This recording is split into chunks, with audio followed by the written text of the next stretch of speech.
Close your eyes for a moment and think about this. Right now, there are over 8 billion humans on Earth. We're in Tokyo and Toronto, Lagos and London, scattered across every continent except Antarctica. And honestly, we've got research stations there too. We've built cities that glow from space, created machines that think, sent our technology to the edge of the solar system. We've mapped our own DNA, split the atom, eradicated diseases that killed millions. We are, without question, the most dominant species this planet has ever seen. But here's the thing that should make you pause. It almost didn't happen. Not even close. 7 million years ago, there was no hint that one particular group of African apes would eventually rule the world. Nothing special about them, really. They weren't the biggest, weren't the fastest, didn't have the sharpest teeth or the longest claws. If you were betting on which species would eventually build the internet and land robots on Mars, you probably wouldn't have picked our ancestors. You might have gone with the big cats, the powerful elephants, maybe even other apes that seemed better adapted to their environments. And yet, here we are. The question is, how? How did we go from unremarkable primates scrambling through African forests to a species that has fundamentally reshaped the entire planet? What happened during those 7 million years that transformed us into something completely unprecedented in Earth's history? That's the journey we're about to take together. Not rushed, not frantic. Just a calm walk through deep time, watching our story unfold generation by generation, million by million years. Every twist, every near disaster, every incredible breakthrough that led to you, right now, reading these words. If you're here to fall asleep, perfect. That's exactly what this is for. Let the story wash over you. Let those millions of years blur into a comfortable haze. And hey, do me a favor and drop a comment. Where are you right now? What time is it? I love seeing them. São Paulo at sunset, Singapore at sunrise, Seattle in the middle of the night. All these different moments, all connected by this one strange journey backward through time. Now, what makes human evolution so different from every other species? Why should you care about a bunch of bones and fossils and ancient extinct relatives you'll never meet? Because unlike any other evolutionary story on Earth, ours is ridiculously unlikely. Most species evolve slowly, adapting to their environment over millions of years, getting better at one specific thing. Cheetahs got faster, giraffes got taller, polar bears got better at surviving the cold. Standard evolution stuff. But humans, we went in a completely different direction. We didn't get bigger or stronger or faster. We didn't grow armor or venom or wings. Instead, we got weird. We stood upright, which is biomechanically inefficient and made childbirth dangerous. We lost most of our body, hair, which removed natural protection from the elements. Our brains got absurdly large, which required massive amounts of energy and made our heads so big that human babies have to be born basically premature compared to other mammals. Every one of these changes should have been an evolutionary dead end. Standing upright made us slower runners and easier targets for predators. Losing our fur made us vulnerable to temperature extremes. Big brains meant mothers needed more food and faced life-threatening difficulties during birth. By all logic, our evolutionary path should have led straight to extinction, but it didn't. Somehow, against all odds, these weird adaptations combined in just the right way to create something unprecedented. A species that could adapt to any environment not by evolving new bodies, but by changing our behavior. We couldn't survive the cold naturally, so we invented clothing and fire. We weren't strong enough to kill large prey, so we invented sophisticated tools and cooperative hunting strategies. Our bodies stayed relatively weak, but our minds became the most powerful survival tool in nature. The story of how this happened is not neat. It's not a straight line from primitive ape to modern human. It's messy, chaotic, full of dead ends and extinct cousins and species that tried different strategies and failed. For every human ancestor that succeeded, there were dozens that vanished forever, leaving nothing but a few fossilized bones buried in African soil. We're going to meet them all, the early primates swinging through ancient forests, the first apes to stand upright. Lucy and her relatives, walking on two legs but still spending time in trees. The first toolmakers, the first to control fire, the first to leave Africa and spread across the world. The cousins who nearly made it, the Neanderthals and Denisovans and others, sharing the planet with our direct ancestors until very recently. And through it all, we're going to ask the questions that matter. Not just what happened, but why. What were the pressures that shaped us? What accidents and disasters and lucky breaks led to us being here today? What does our evolutionary history tell us about who we are as a species? So settle in. Get comfortable. Let's go back 7 million years and watch the whole thing unfold. Nice and slow, no rush. The journey begins in Africa, as all human stories do in the hot forests of the Miocene epoch. Before we can talk about humans, we need to talk about a rock from space. 66 million years ago, an asteroid roughly 6 miles across slammed into what is now the Yucatan Peninsula with a force of 10 billion atomic bombs. The impact vaporized thousands of cubic miles of rock, sending it into the atmosphere as superheated dust. Within hours, the entire planet was shrouded in darkness. Within days, global temperatures plummeted. Within weeks, photosynthesis had essentially stopped. And within months, roughly 75% of all species on Earth were gone. The dinosaurs, which had dominated terrestrial ecosystems for 165 million years, were finished. Not all at once, not everywhere. But the asteroid had fundamentally broken the world they depended on. The massive herbivores starved when the plants died. The massive carnivores starved when the herbivores disappeared. A few smaller dinosaurs, the ancestors of modern birds, managed to survive. But the age of giant reptiles was over, and in the smoking ruins of their world something else began to stir. Mammals had existed alongside dinosaurs for over 160 million years. But they'd been relegated to the margins, the ecological leftovers. Most were small, nocturnal, insect-eating creatures that looked more like shrews than anything you'd recognize today. They survived by staying out of the way, by being too insignificant for the ruling reptiles to bother with. The asteroid changed everything. Suddenly all that empty ecological space, all those niches that had been occupied by dinosaurs for millions of years, they were available, and mammals, tough little survivors that they were, began filling them with explosive speed. Within 1 million years of the impact, which is nothing in evolutionary terms, mammals had diversified into dozens of new body plans. Some became grazers, replacing the herbivorous dinosaurs. Others became predators, taking over from the carnivorous theropods. Still others took to the water, the air, the underground. And some went into the trees. The earliest primates appeared around 65 million years ago, right in the aftermath of the extinction. They were small creatures, probably weighing less than a pound, with long tails and sharp claws for climbing. They looked more like squirrels than monkeys, more like rats than anything you'd call an ancestor. But they had something special, something that would eventually lead to you, reading these words, pondering your own origins.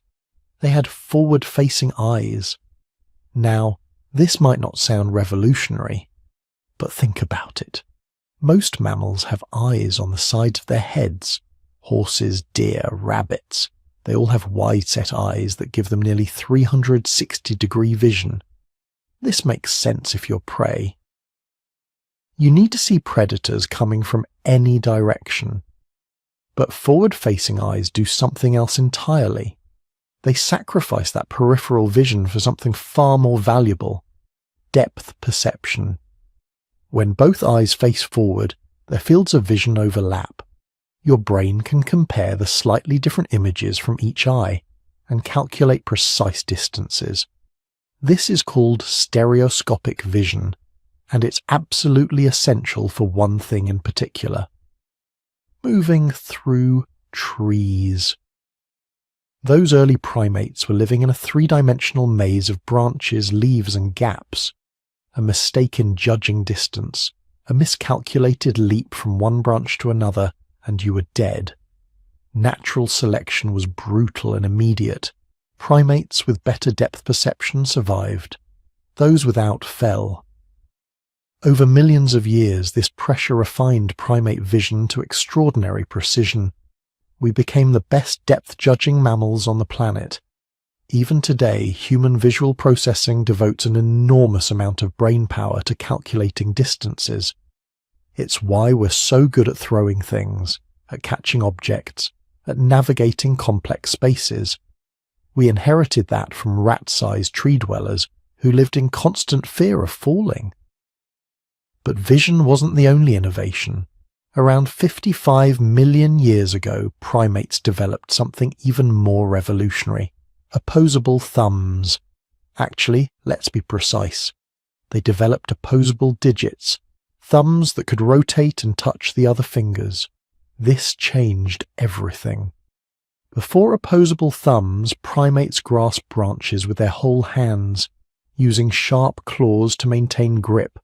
It worked, but it was clumsy, imprecise.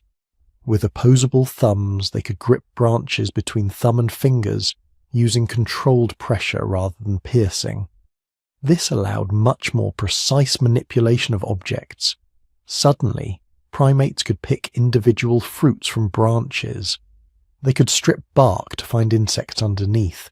They could manipulate small objects, examining them from different angles. Their hands became tools, capable of extracting resources that other animals couldn't access. The fossil record from this period shows an explosion of primate diversity. By 50 million years ago, dozens of primate species had spread across Africa, Europe, Asia, and even North America, which was warmer and more tropical then. They range from tiny nocturnal insect eaters to larger fruit and leaf specialists. But then geography intervened. Around 40 million years ago, South America separated from Africa as continental. Drift continued reshaping the planet. A population of primates found themselves stranded on the South American continent, isolated from their African cousins by an ever-widening Atlantic Ocean. This created one of the most important splits in primate evolution: the division between New World and Old World primates. The New World primates, isolated in South America, evolved in their own direction. They developed prehensile tails, essentially a fifth limb that could grasp branches.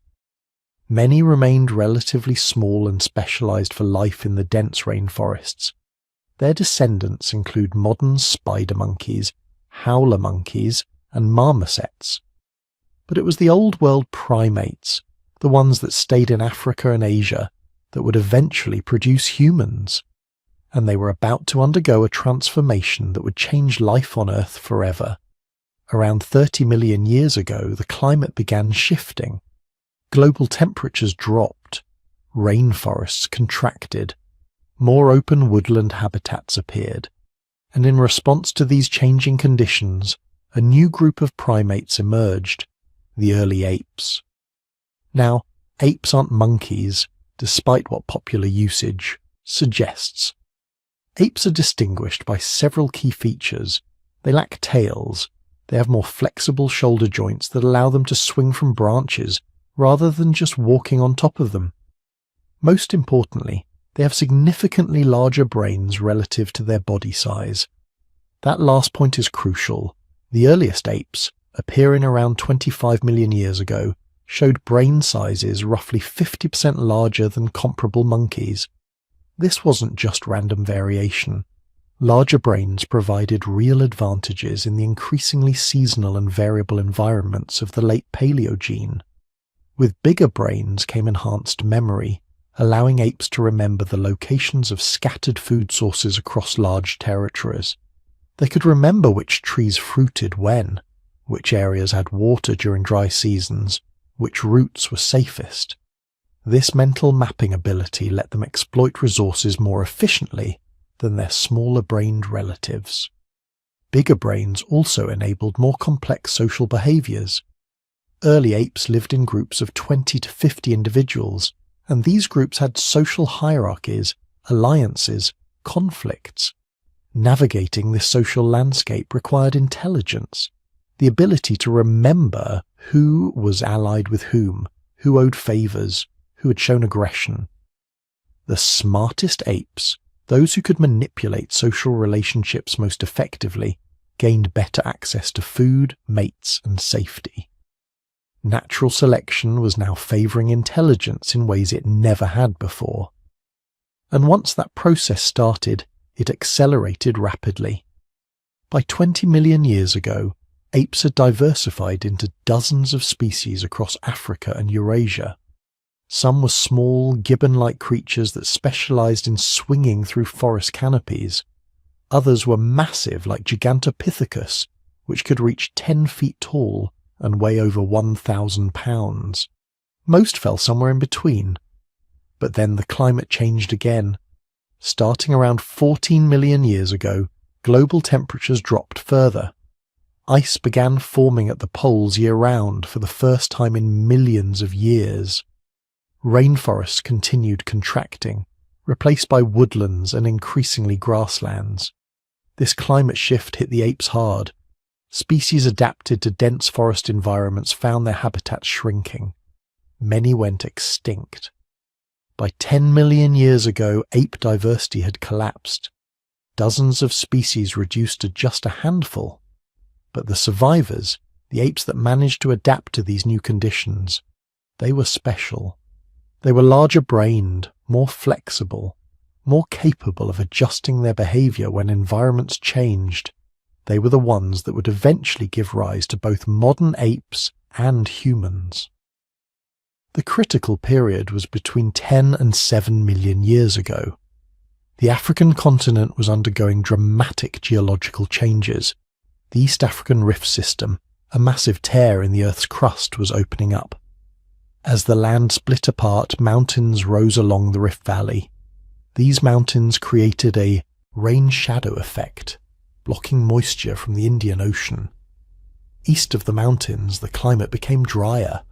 Forests gave way to woodland savannas, areas with scattered trees separated by grasslands. This created a fundamentally new environment, something that hadn't existed before in quite this way, and it created new selection pressures. Apes living in these transition zones faced a choice. They could retreat westward, following the forests as they shrank, or they could adapt to the new woodland savanna environment. Most chose retreat. Their descendants became modern chimpanzees, bonobos, and gorillas, species that remain primarily forest-dwelling. But some stayed, some adapted, and in adapting to life in a more open environment, they began the transformation that would eventually lead to us. These transitional apes, living between 10 and 7 million years ago, faced unique challenges. In dense forests, food was everywhere. Fruits, leaves, insects, they were within arm's reach. But in woodland savannas, resources were more scattered. You might need to travel hundreds of yards between fruit trees. You might need to venture out into open grassland to reach water sources. This created enormous pressure to become more efficient at covering ground. Quadrupedal knuckle walking, the way modern chimpanzees move on the ground, works fine in forests where you're mostly climbing anyway. But it's inefficient for long-distance travel. You're carrying weight on your arms, which are better suited for climbing than walking. Natural selection began favouring individuals who could walk upright more effectively. Not all the time, not yet. But those who could stand and walk on two legs when necessary had advantages. They could cover ground more efficiently. They could see farther across the grasslands, spotting both opportunities and threats. They could carry food, tools, or infants while moving. Over hundreds of thousands of years, subtle changes accumulated. Spines became more vertical, pelvises widened and tilted to better support upright posture. Feet developed arches that worked like springs, making bipedal walking more efficient. The foramen magnum, the hole where the spinal cord enters the skull, migrated from the back of the skull toward the bottom, allowing the head to balance on top of a vertical spine. These weren't dramatic changes at first. The transitional apes probably still spent significant time in trees, still used quadrupedal locomotion sometimes. They were hedging their bets, maintaining the old adaptations while developing new ones. But around 7 million years ago, something happened. The fossil record is frustratingly sparse from this period, but genetic evidence tells us when it occurred. The population of transitional apes split. One group continued evolving as forest-adapted quadrupeds. They became the ancestors of modern chimpanzees, our closest living relatives. The other group committed fully to the woodland savanna lifestyle. They became increasingly bipedal, increasingly adapted to life on the ground. Their brains continued growing. Their tool use became more sophisticated. Their social groups became larger and more complex. They crossed the threshold from ape to something new. They became the first hominins, the first members of the human family. We don't have fossils of this last common ancestor, the creature that was simultaneously the last of the pure apes and the first of our lineage. It lived somewhere in East Africa, probably in what is now Ethiopia or Kenya. It was likely chimp-sized, maybe 80 to 100 pounds. It probably still climbed trees regularly, but was increasingly comfortable on the ground. And it had no idea that its descendants would one day walk on the moon, split the atom, sequence their own genome. It was just trying to survive in a changing world, just trying to find food, avoid predators, and raise offspring. But the genetic changes were happening. The neural adaptations that would eventually allow abstract reasoning, language, art, science, they were beginning. Not as sudden mutations, but as gradual refinements, generation by generation, selected for by the demands of an environment that rewarded intelligence, cooperation, and adaptability. The asteroid that killed the dinosaurs had set everything in motion 66 million years earlier. The development of forward-facing eyes and opposable thumbs had given primates the tools they needed.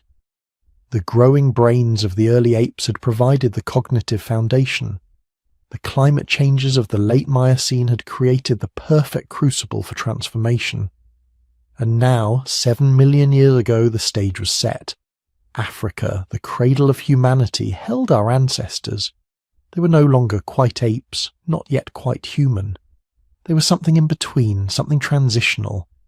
They were the beginning of our story, the first chapter in a journey that would span millions of years, cross every continent and eventually reach out to the stars themselves.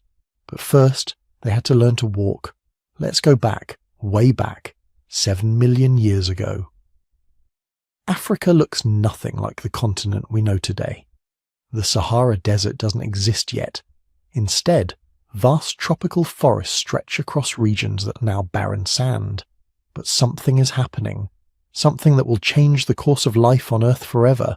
The climate is shifting, not catastrophically, not all at once, but persistently, relentlessly. Over hundreds of thousands of years, the forests are fragmenting.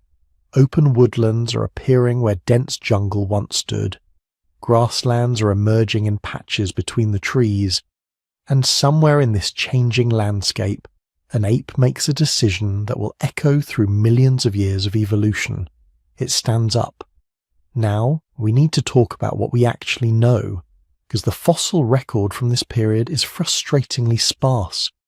We're trying to reconstruct millions of years of evolutionary history from a handful of bones, scattered across Africa, preserved by geological accidents. It's like trying to understand a 1,000-page novel when you only have a few random sentences from different chapters. But those sentences are extraordinary. The earliest potential human ancestor we've found is called Sahelanthropus chadensis. The nickname is Tumai, which means hope of life in the local language. That's fitting, because when paleontologist Michel Brunet and his team found this skull in Chad in 2001, it gave us hope that we might finally understand where our lineage began. Tumai lived around 7 million years ago, right around the time that genetic studies suggest the human and chimpanzee lineages diverged. The skull is fascinating, bizarre really. It has features that seem completely contradictory. The face looks surprisingly human, relatively flat, not protruding like a chimpanzee's. The teeth show characteristics that suggest a shift away from purely ape-like diets. But the brain case is tiny, about the size of a modern chimpanzee's. Most intriguingly, the foramen magnum, the hole at the base of the skull where the spine connects, is positioned more toward the center than in apes. In quadrupedal animals that walk on 4 legs, this hole is toward the back of the skull. In bipedal animals that walk upright, it's more centrally located because the spine needs to support the head from directly below. Tumai's foramen magnum suggests it might have walked upright, at least some of the time, but here's the problem. We only have the skull. No leg bones, no pelvis, nothing that could definitively tell us how this creature moved. So the debate continues. Some researchers think Tumai represents the earliest hominin, the first member of our evolutionary family after the split from chimpanzees. Others think it's just an ancient ape, not directly related to humans at all. This uncertainty isn't frustrating, it's honest. Science doesn't give us neat origin stories. It gives us fragments, clues, questions that lead to more questions. But let's assume for a moment that Tumai was one of our ancestors, or at least closely related to them. Why would natural selection favour walking upright? This is one of the most debated questions in paleoanthropology, and the answers are surprisingly complex. The traditional explanation goes like this. As African forests fragmented into open woodlands and grasslands, early hominins needed to travel longer distances between patches of trees. Walking upright is more energy efficient than knuckle walking when covering open ground. An upright posture also raises the head higher, allowing better visibility over tall grass to spot predators and food sources. Plus, it frees the hands to carry food, tools and infants. This all sounds reasonable, logical. But recent research suggests reality was probably messier and more interesting. First, bipedalism didn't evolve on the arid savanna. The earliest hominins weren't grassland creatures. They were still primarily forest and woodland dwellers. Tumai was found in an area that would have been a mosaic environment, patches of forest, woodland and grassland all mixed together. So whatever advantages bipedalism provided, they weren't just about adapting to open plains. Second, bipedalism's actually pretty inefficient, at least at first. Modern humans are very good at walking upright because we've had millions of years to perfect it. Our spines have developed curves that act like springs, storing and releasing energy with each step. Our feet have evolved into complex arches that function like levers. Our leg muscles and tendons have adapted to make upright walking nearly effortless. But the first bipedal hominins didn't have any of these refinements. They would have been awkward, slow, burning more energy than their quadrupedal cousins. Natural selection doesn't favour inefficiency unless there's a compensating advantage. So what was it? One controversial theory suggests bipedalism evolved for thermoregulation, temperature control. An upright posture exposes less body surface to the intense midday sun. Stand up and only your head and shoulders are getting blasted with direct sunlight. Walk on all fours and your entire back is exposed. In the increasingly open environments of late Miocene Africa, staying cool would have been a significant survival advantage. Another theory focuses on feeding strategies. Bipedalism allows you to reach higher into trees, accessing fruits and leaves that quadrupedal apes can't reach. It also allows you to feed while standing in shallow water, harvesting aquatic plants and catching fish and shellfish. Some researchers think early hominins might have been semi-aquatic, spending significant time in rivers and wetlands. Then there's the social hypothesis. Some primatologists have noticed that chimpanzees and bonobos often stand upright during displays of aggression, or when carrying food they don't want to share. Walking upright makes you look bigger, more intimidating. It also frees your hands for gesturing, carrying resources, even carrying infants more efficiently. In social animals, anything that improves your ability to compete for mates and resources gets selected for. The truth is probably some combination of all these factors. Evolution doesn't optimize for one thing. It's a constant compromise, balancing multiple selective pressures simultaneously. Early hominins might have started walking upright for cooling, found it useful for reaching food, discovered it helped in social interactions, and gradually refined the ability over millions of years. Around 4.4 million years ago, we get another snapshot of this evolutionary process. Her name is Ardi. Ardipithecus ramidus was discovered in Ethiopia in the 1990s, but it took researchers 15 years to carefully excavate, analyze, and publish their findings. What they found changed our understanding of human evolution completely. Ardi was a mosaic, part ape, part hominin, part something entirely unique. She was about 4 feet tall, weighed maybe 110 pounds. Her brain was still tiny, only slightly larger than a chimpanzee's, but her skeleton tells an extraordinary story. Her pelvis shows adaptations for bipedalism, but not the same adaptations we see in later hominins. The structure suggests she could walk upright, but probably with a different gait than modern humans, more hip-swaying, less efficient. Her feet were bizarre. They had an opposable big toe, like an ape's foot designed for grasping branches, but the rest of the foot showed modifications for supporting body weight during upright walking. This tells us something profound. Ardi could both climb trees and walk upright, probably switching between modes depending on circumstances. She wasn't transitioning from life in the trees to life on the ground. She was doing both simultaneously, exploiting resources in multiple environmental zones. Her hands were equally revealing. Unlike modern chimpanzees and gorillas, which have hands adapted for knuckle walking with shortened fingers and reinforced wrists, Ardi's hands were more flexible, more manipulative. She could still climb, but she wasn't specialized for knuckle walking. This suggests that knuckle walking evolved in chimps and gorillas after they diverged from our common ancestor. Early hominins didn't evolve from knuckle walkers. They evolved from something more generalized, more flexible. Her teeth tell another story.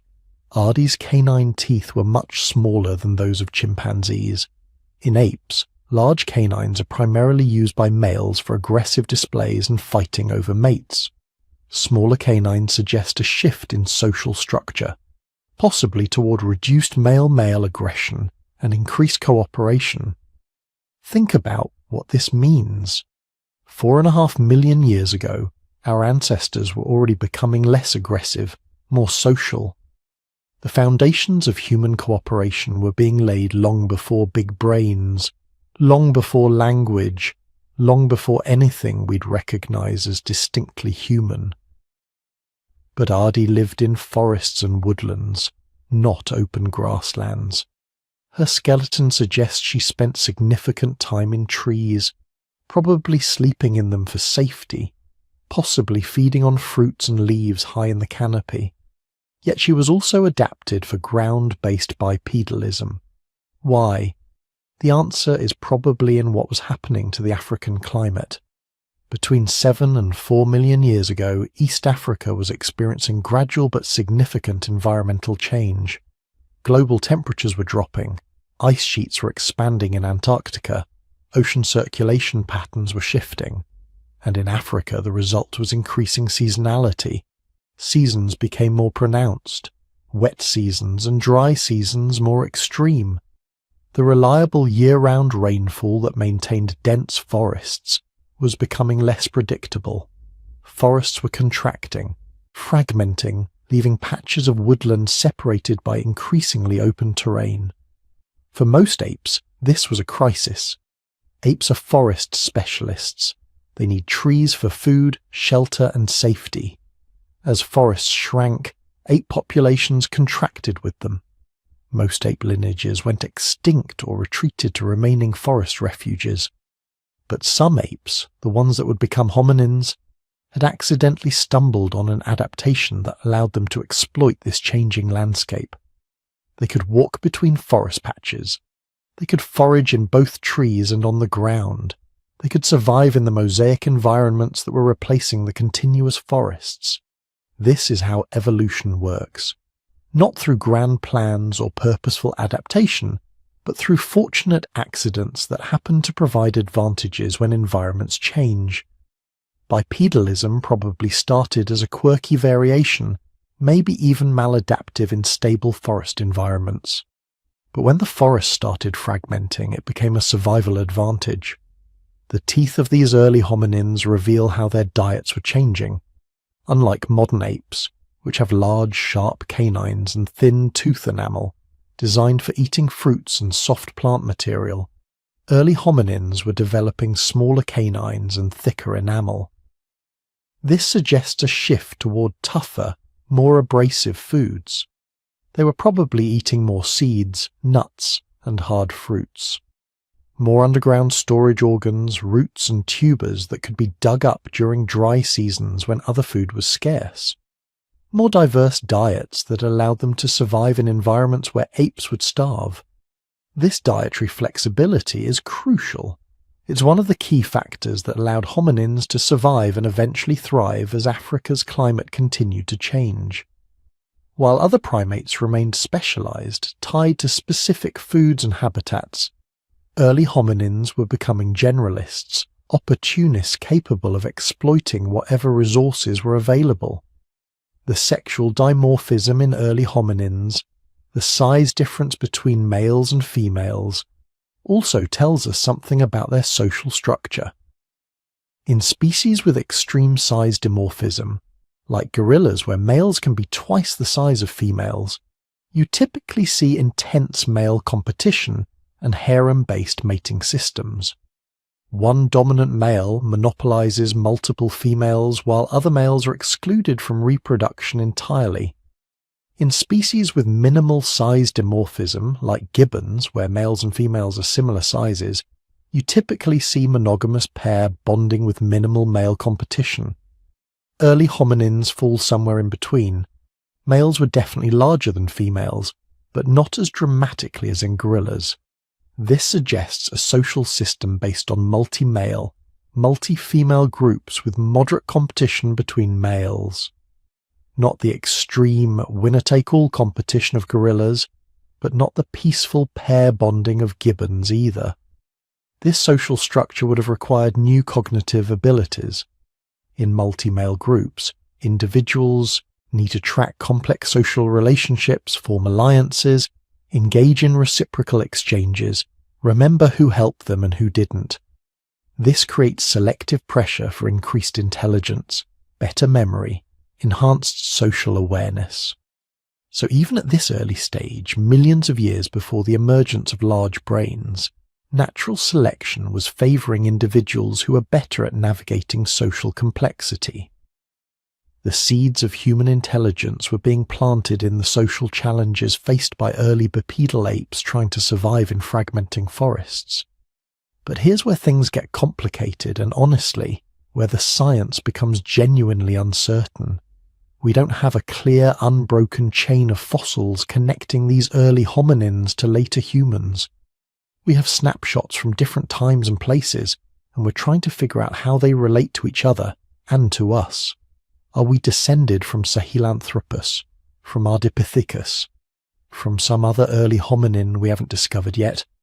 The honest answer is we don't know for certain. The fossil record has gaps, big ones. For every hominin species we've discovered, there might be dozens we haven't found yet, species that lived and died without leaving any fossils we've been able to locate. What we do know is this.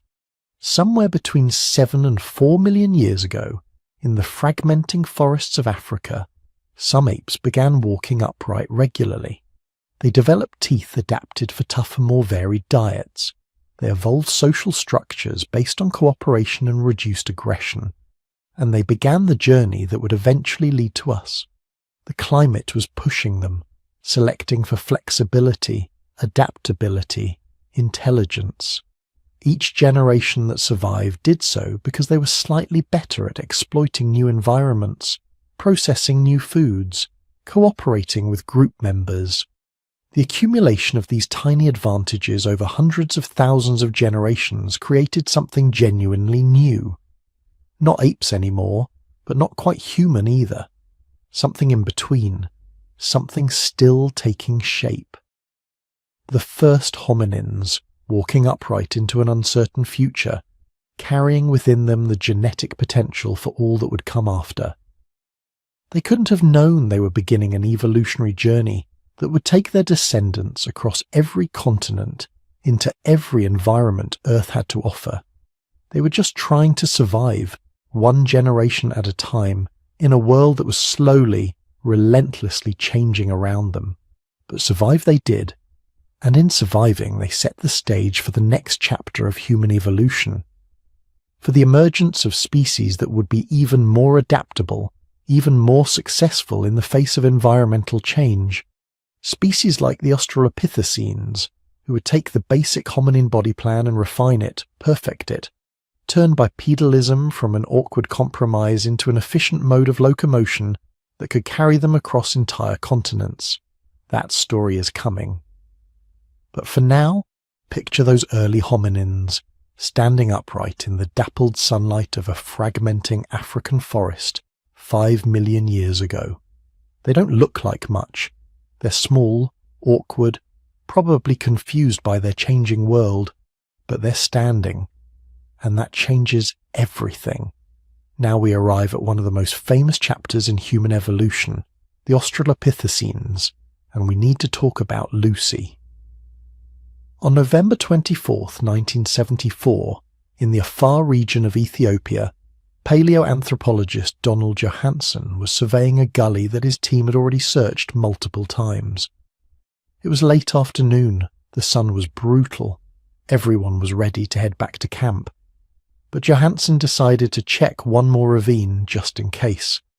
And there, lying on the ground, partially exposed by recent rains, he saw a piece of arm bone, then another bone, then another. What he had found would become the most famous fossil in the world. They called her Lucy, after the Beatles' song Lucy in the Sky with Diamonds that was playing in camp that night. And she was 3.2 million years old. But here's what makes Lucy so special. She wasn't just fragments. She wasn't just a jaw or a skull cap or a few teeth like most hominin fossils. Lucy was 40% complete. That might not sound like much, but in paleoanthropology, finding 40% of a skeleton that old is like winning the lottery, getting struck by lightning, and finding a unicorn all on the same day. It just doesn't happen. Lucy's skeleton told a story that changed everything we thought we knew about human evolution. She was small, about 3.5 feet tall. She weighed maybe 60 pounds. Her brain was tiny, about the size of a chimpanzee's, roughly 400 cubic centimeters compared to our 1,400. But here's the thing. She walked upright. Not occasionally. Not as a sometimes thing. She was a full-time biped. Look at her pelvis. It's short and broad, nothing like the long, narrow pelvis of a chimpanzee. It's shaped to support her internal organs while standing upright, exactly like ours. Look at her knee joint. It angles inward, what anatomists call a valgus knee. This lets the foot land directly under the body's centre of mass with each step. Chimpanzees don't have this. They waddle when they walk on two legs because their knees don't angle inward. Lucy didn't waddle, she strode. Look at her foot bones. The big toe points forward, not out to the side like an ape's grasping toe. She couldn't grab branches with her feet anymore. She had committed fully to a life on the ground. But here's what's wild. Her arms were still relatively long, her fingers were still curved, features adapted for climbing. So Lucy was caught between two worlds, fully bipedal on the ground, but probably still spending time in trees, maybe sleeping there at night to avoid predators, maybe retreating to the branches when danger approached. She represented a species called Australopithecus afarensis, the southern ape from the Afar region, and she wasn't alone. Since Lucy's discovery, researchers have found hundreds of other Australopithecus afarensis fossils, enough to know that this species lived in East Africa from about 3.9 to 2.9 million years ago. Enough to understand how they lived, what they ate, how they survived. But before we go further, we need to talk about the footprints. Because in 1976, just 2 years after Lucy's discovery, paleoanthropologist Mary Leakey made a discovery in Tanzania that was somehow even more profound. At a site called Litoli, volcanic ash had fallen 3.66 million years ago. Soon after, maybe within hours, 3 individuals walked across this ash. Then another volcanic eruption buried their footprints, preserving them perfectly for nearly 4 million years. When Leakey's team uncovered these footprints, they were looking at something unprecedented. Direct evidence of bipedal walking, not inferred from bone structure, not reconstructed from fossil anatomy. Actual footprints showing the gait, the stride length, the weight distribution of creatures walking upright 3.66 million years ago. The prints show a deep heel strike, a strong longitudinal arch, a powerful toe-off. These are the footprints of committed bipeds. More than that, they show 3 individuals walking together, 2 larger individuals, probably adults, and 1 smaller one, possibly a child, walking in the same direction, maybe walking together as a family group. It's one of the most emotionally powerful moments in all of paleoanthropology. You can stand there and look at footprints made by your ancestors 3.66 million years ago. You can see exactly where they stepped, how they walked. Imagine them pausing to look at something, continuing on their way across the volcanic plain. The footprints almost certainly belong to Australopithecus afarensis. The date matches perfectly with Lucy's species, the location is right, and the foot anatomy implied by the prints matches what we see in Lucy's skeleton. So now we had 2 lines of evidence: fossilized bones showing bipedal anatomy, and fossilized footprints showing bipedal behavior. The case was closed. By 3.6 million years ago, our ancestors were walking upright full time. But why? That's the question that keeps researchers up at night. Walking upright is energetically efficient for long-distance travel, but it's slower than quadrupedal running for short bursts. It frees up the hands for carrying things, but early hominins weren't making complex tools yet. It raises the head higher to spot predators, but it also makes you more visible to those same predators. The truth is, we still don't fully understand why bipedalism evolved. It probably wasn't one single advantage, but a combination of factors.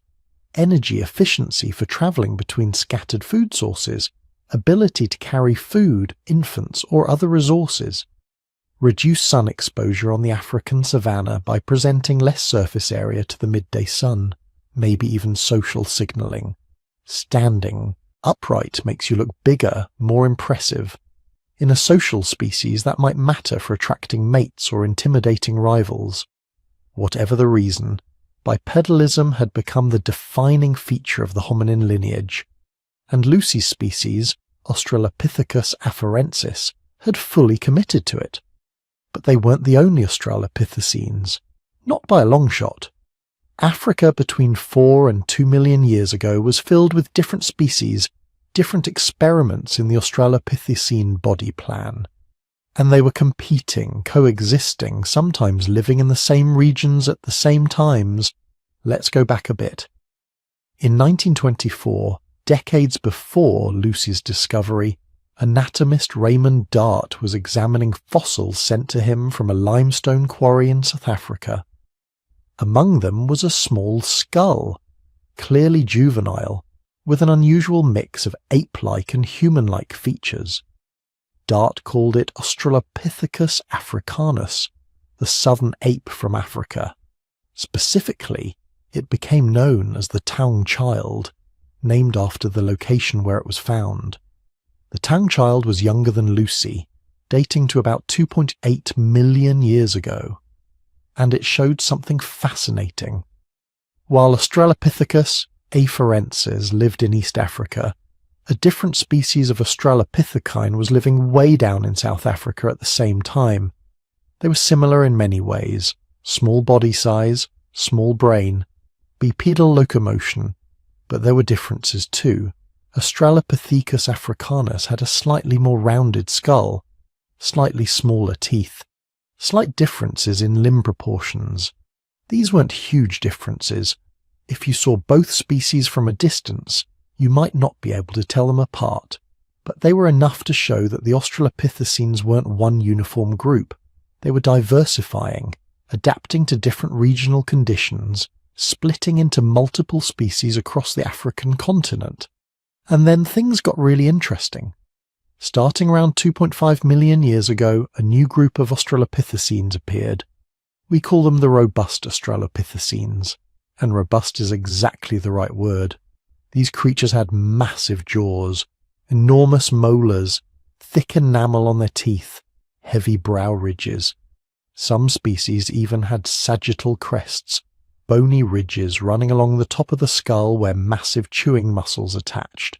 They looked like the bodybuilders of the hominin world. But here's the thing, they weren't eating meat. All that massive jaw architecture was for processing tough plant materials, roots, tubers, seeds, hard fruits, the kind of foods that require serious grinding power to break down. The most famous robust Australopithecine is Paranthropus boisei, sometimes called Nutcracker Man because of its massive molars. This species lived in East Africa from about 2.3 to 1.2 million years ago. Its teeth show distinctive wear patterns consistent with eating hard, gritty foods. Chemical analysis of the teeth confirms a diet heavy in tough vegetation. Another robust species, Paranthropus robustus, lived in South Africa roughly the same time. Similar adaptations, massive jaws, huge chewing muscles, specialized for processing low-quality vegetation that other species couldn't efficiently exploit. So now we had two groups of Australopithecines coexisting. The gracile Australopithecines like Lucy's species, with more generalized diets and anatomy, and the robust Australopithecines, specialized for tough plant foods with jaws built like industrial grinders. They weren't directly competing. They were eating different foods, exploiting different ecological niches. When you put multiple species in the same environment, natural selection tends to push them toward different specializations. It reduces competition. It allows coexistence. That's exactly what was happening across Africa between 3 and 2 million years ago. But there was also something else happening. Something that would prove far more important than jaw size or tooth shape. Some of these Australopithecines were starting to use tools. Now, this is controversial. The evidence is complicated, and we need to be careful about what we mean by tool use. Lots of animals use tools. Chimpanzees use sticks to fish for termites. Crows use hooks to extract insects from tree bark. Sea otters use rocks to crack open shellfish. Tool use isn't uniquely human, but making tools, deliberately modifying objects to create specific functions, that's much rarer. And somewhere around 3.3 million years ago, something in Africa started doing exactly that. In 2015, researchers working in Kenya found stone tools dating to 3.3 million years ago. These weren't sophisticated tools.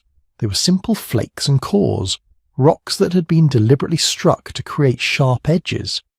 But they were definitely made. The striking patterns are clear.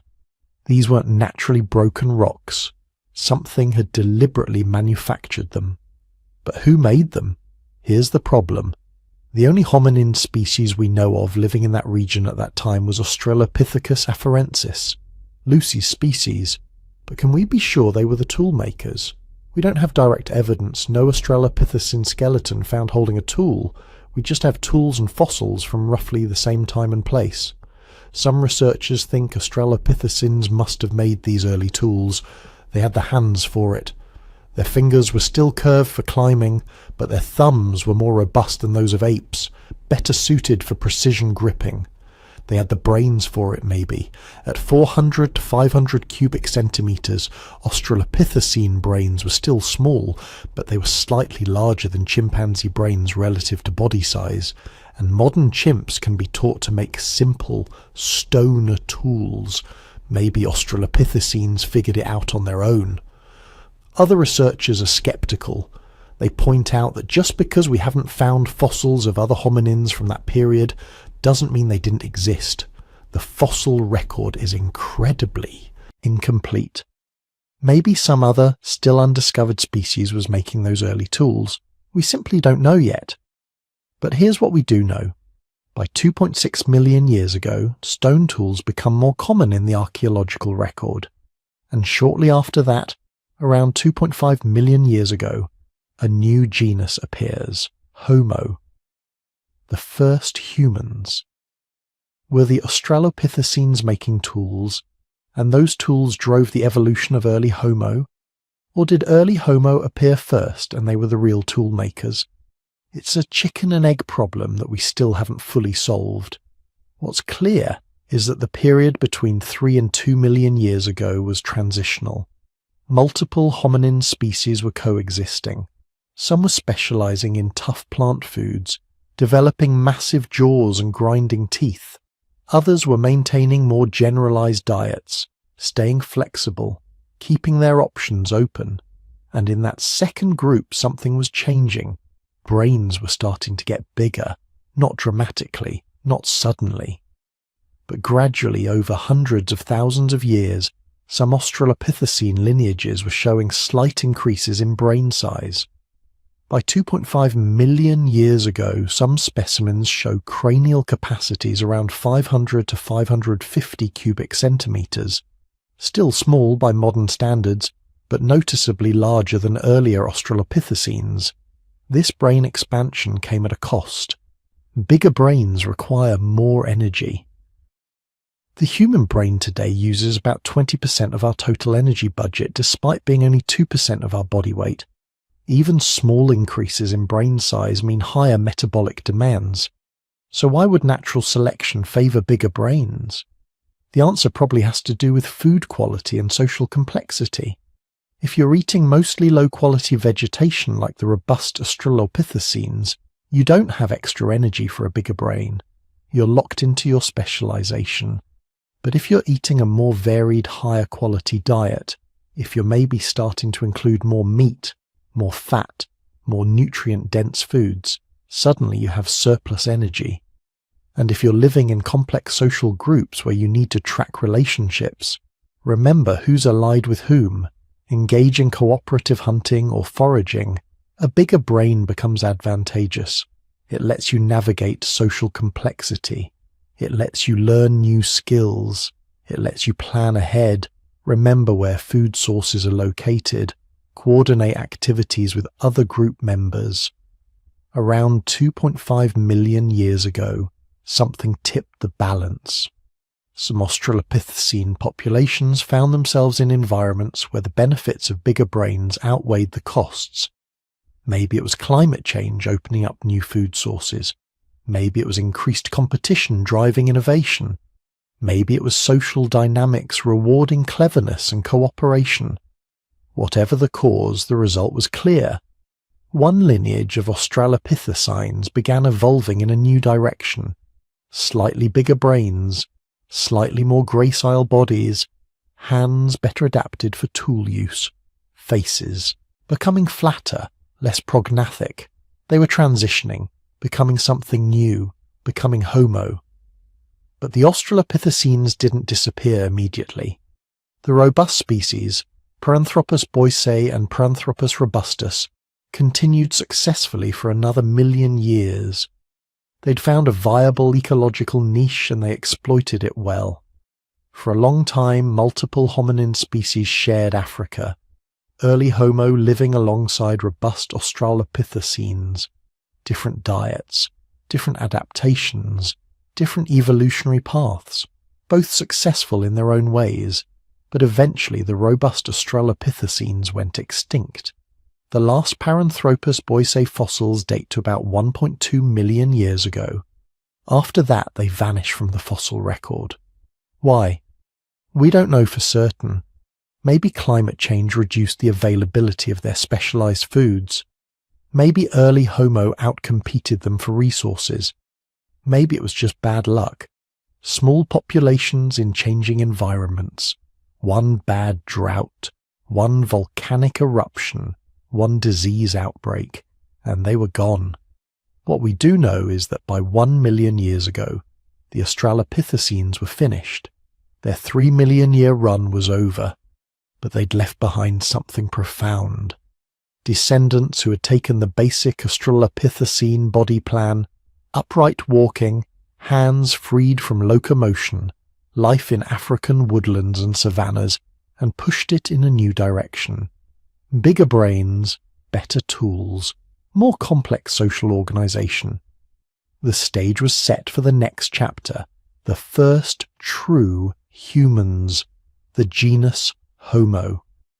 But before we move on, take a moment to appreciate what the Australopithecines accomplished. For 3,000,000 years, these small-brained, upright-walking apes survived in Africa. They weren't technological wizards. They weren't building fires or creating art. But they were successful. They diversified into multiple species. They adapted to different environments. They figured out how to make bipedalism work in a world filled with predators faster and stronger than they were. Lucy and her kin weren't human yet, but they were on the path. They'd solved the first great challenge of human evolution, how to walk upright and survive.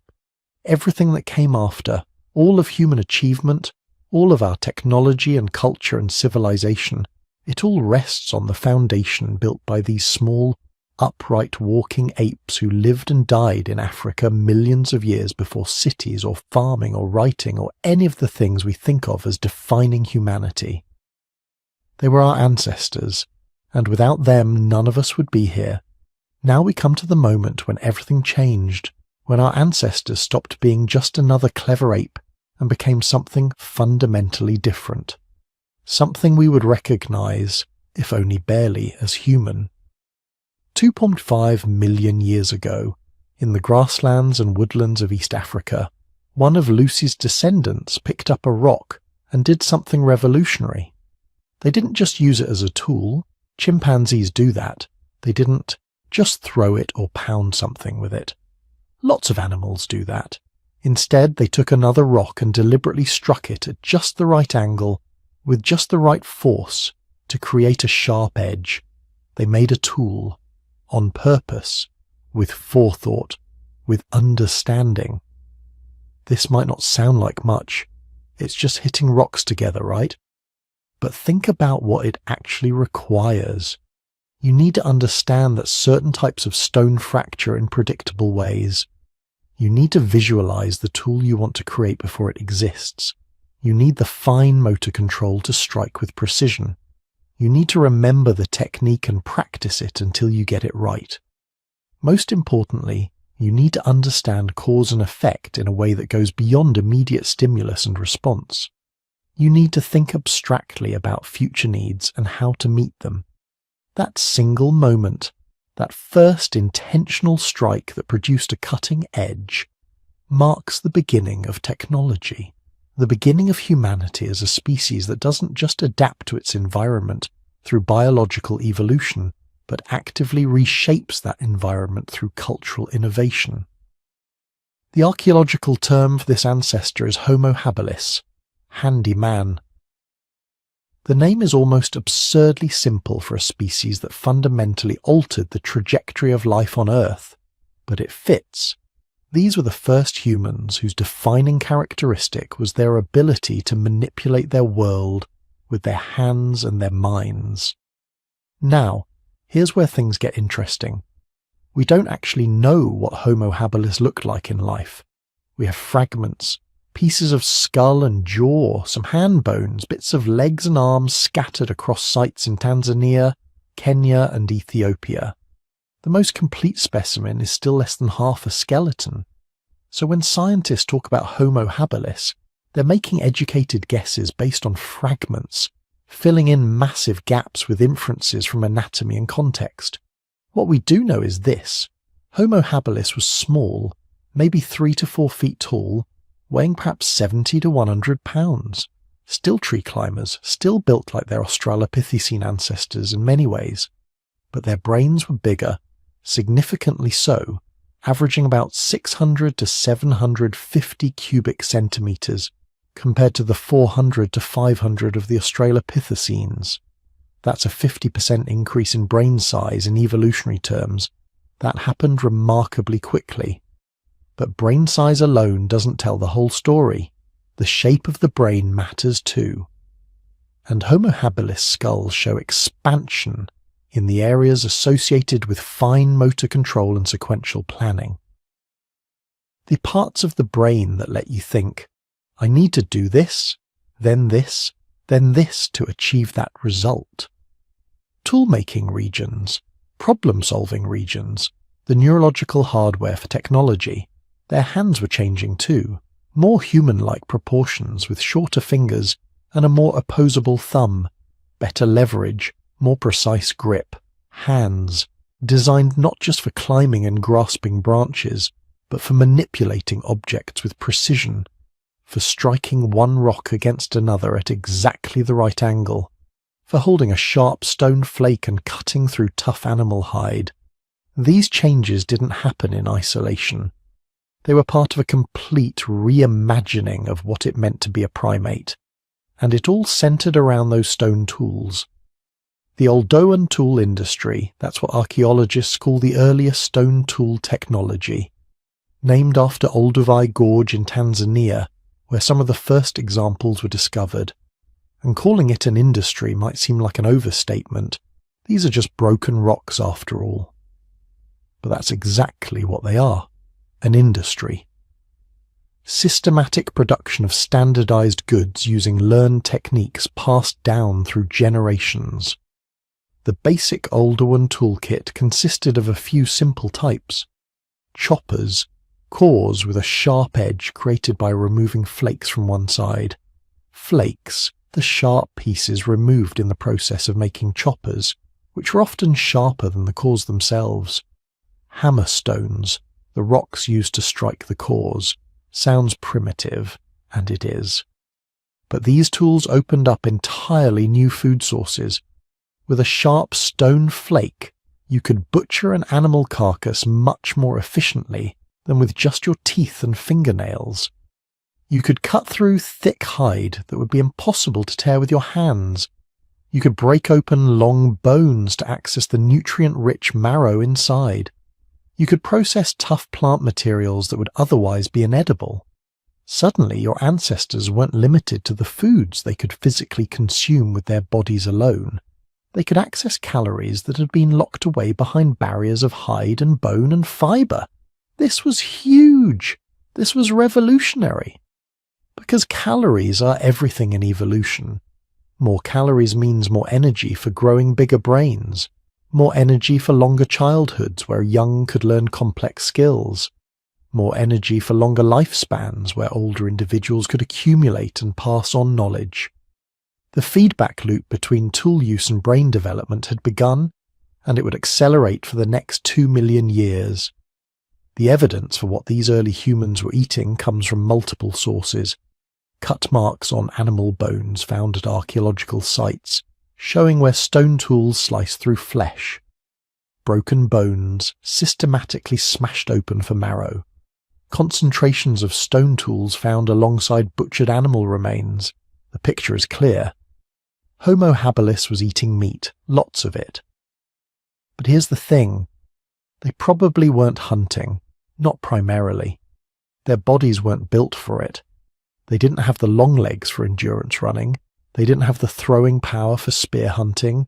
They didn't have the size and strength for confronting large, dangerous animals. What they were doing was scavenging, and they were apparently very good at it. Imagine this scene. Yes. The African savanna, 2.3 million years ago, a pride of lions has made a kill, a zebra or antelope. They eat their fill, and then, as the day grows hot, they move off to find shade, leaving the carcass behind. But there's still meat on those bones, still marrow inside. Resources that the lions can't effectively access with their teeth alone. Your ancestor has been watching from a distance, not close enough to threaten the lions, but close enough to see when they leave. As soon as the coast is clear, a small group moves in quickly. They're nervous, constantly scanning for danger. Hyenas might show up. The lions might return. Every second counts. They work fast. Stone tools appear from the simple bags they carry. Sharp flakes slice through the tough hide the lions couldn't easily penetrate. They cut away chunks of meat, the best pieces, the parts richest in fat and calories. Someone else is smashing long bones with a hammerstone, extracting the marrow. Another is keeping watch, ready to alert the group if danger approaches. 15 minutes, maybe less. They gather what they can carry and retreat to a safer location. Maybe a rocky outcrop where they can see predators coming. Maybe a grove of trees they can climb if necessary. There, they'll finish processing the food, eating some immediately, maybe carrying some back to share with others who couldn't come on the scavenging expedition. This is called power scavenging. You're not waiting for predators to completely finish with a carcass. You're moving in quickly after the initial kill, using your tools to access resources faster than other scavengers, then getting out before something bigger and more dangerous shows up. It's risky, but the payoff in calories is enormous. And it required intelligence. You needed to track predator movements, predict their behavior, understand their daily patterns. You needed to work in coordinated groups, with some individuals processing the carcass while others kept watch. You needed to make tools ahead of time, prepared for opportunities that might arise. You needed to know which stones made the best tools and where to find them. You needed to teach these skills to your offspring. This lifestyle, this dependence on tools and meat and complex planning, was changing human anatomy in fundamental ways. Those big grinding teeth the Australopithecines had. Homo habilis didn't need them anymore. Tools could process food externally, doing some of the work that teeth used to do. Over hundreds of thousands of years, jaws became smaller, teeth became reduced, the face became flatter, more human. But while some things got smaller, other things got bigger. Brains were growing, but that created problems. Big brains are expensive. A human brain, even a relatively small one, consumes about 20% of the body's total energy at rest. For most animals, the brain uses maybe 8 to 10%. That's a huge metabolic cost, and evolution doesn't pay those costs without significant benefits. The payoff had to be worth it, and with Homo habilis it was. Bigger brains meant better tools, which meant more calories from meat, which could support even bigger brains. But it also meant something else. Something that would prove even more important in the long run. Childhood was getting longer. You can see it in the growth patterns preserved in fossil teeth, in the proportions of juvenile versus adult skulls. Homo habilis children were taking longer to mature than Australopithecine children had. This might seem like a disadvantage, Longer childhood means more years of dependency, more resources invested in offspring before they can reproduce themselves. But longer childhood also means more time to learn, more years to master the complex skills of tool-making, tracking, scavenging, social coordination. Young Australopithecines probably learned mainly through instinct and simple imitation. Young Homo habilis could receive active teaching, guided practice, accumulated cultural knowledge passed down through generations. This was the beginning of what anthropologists call extended childhood, one of the defining features of humanity. We're the species that stays young and dependent longer than any other primate, because we have so much to learn that can't be encoded in genes. It has to be taught, practiced, refined. And that process was just beginning 2.5 million years ago. Now, the story gets complicated here because Homo habilis wasn't the only game in town. Around the same time, maybe a bit earlier, maybe a bit later, the fossil record shows us another early human, Homo rudolfensis, bigger than Homo habilis with a larger brain, more human-like face, but also some primitive features that don't quite fit the pattern. Scientists have been arguing about Homo rudolfensis for decades. Is it a separate species? Is it just a large version of Homo habilis? Is it actually an advanced Australopithecine that doesn't belong in the genus Homo at all? The fossils are fragmentary enough that you can make arguments in multiple directions depending on which features you emphasize. Here's what we know for sure. Between 2.5 and 1.25 million years ago, East Africa was home to multiple types of early humans. They overlapped in time and space. Some made tools, or at least we find tools associated with their fossils. Their brains were bigger than their ancestors. Their teeth and jaws were smaller. They were eating more meat, and they were successful enough to persist for hundreds of thousands of years. Whether we call them one species or two or three is almost beside the point. The real story is that human evolution was experimenting, trying out different combinations of features, different survival strategies. Some of these experiments would lead to dead ends. Others would lead to the lineage that eventually became us. And all of this was happening against a backdrop of dramatic climate instability. This is crucial to understand because climate change was the engine driving human evolution. Between 3 and 1 million years ago, the Earth was transitioning into a period of intense glacial cycling. Ice ages becoming more severe, more prolonged, more unpredictable. In Africa, this meant oscillations between wet and dry conditions, grasslands expanding and contracting, forests shrinking and growing. For animals that were narrowly specialized to one environment, this was catastrophic. Populations would expand during favorable periods and crash during unfavorable ones. But for generalists, for species that could adapt behaviorally to changing conditions, this created opportunities. Homo habilis and its relatives were ultimate generalists. They could eat meat or plants depending on availability. They could live in open grasslands or woodlands. They could use tools to access resources that other species couldn't reach. When the climate shifted, they didn't go extinct. They innovated. They adapted. They survived. And natural selection during these unstable periods was intense. Groups that couldn't keep up with environmental changes disappeared. Groups that could innovate, that could develop new tools or new strategies or new social arrangements, they thrived and reproduced. Over hundreds of thousands of years, this constant pressure sculpted human intelligence, made our brains more flexible, more creative, more capable of finding solutions to novel problems. Think about what this means.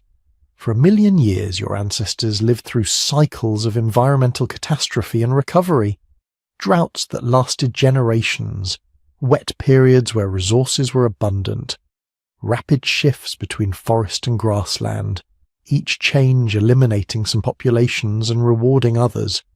The survivors, the ones whose genes made it through to the other side, they were the flexible ones, the innovative ones, the ones who could look at a problem and figure out a solution rather than simply repeating instinctive behaviors.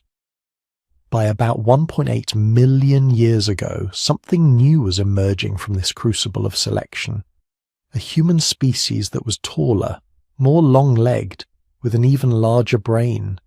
A species that wouldn't just scavenge meat but could hunt it systematically. A species that wouldn't just survive climate change but could expand across continents because of the adaptability it had developed. But we're getting ahead of ourselves. That's the next chapter of the story. For now, understand this. Homo habilis and the other early humans of this period, they were the bridge. The transition from clever apes to something fundamentally new. They were the first to make tools systematically, the first to rely on meat as a major food source, the first to extend childhood for learning, the first to develop the behavioral flexibility that would eventually let humans dominate the planet. They weren't us, not yet. They were still small, still vulnerable, still limited in their capabilities. But they had crossed a threshold that no other species had crossed before. They had learned to reshape their world with their minds and their hands rather than just adapting to it with their bodies. And once that threshold was crossed, there was no going back. Evolution had found a new strategy, and it was going to run with it as far as it could go. The age of technology had begun. The age of cultural evolution accelerating faster than biological evolution.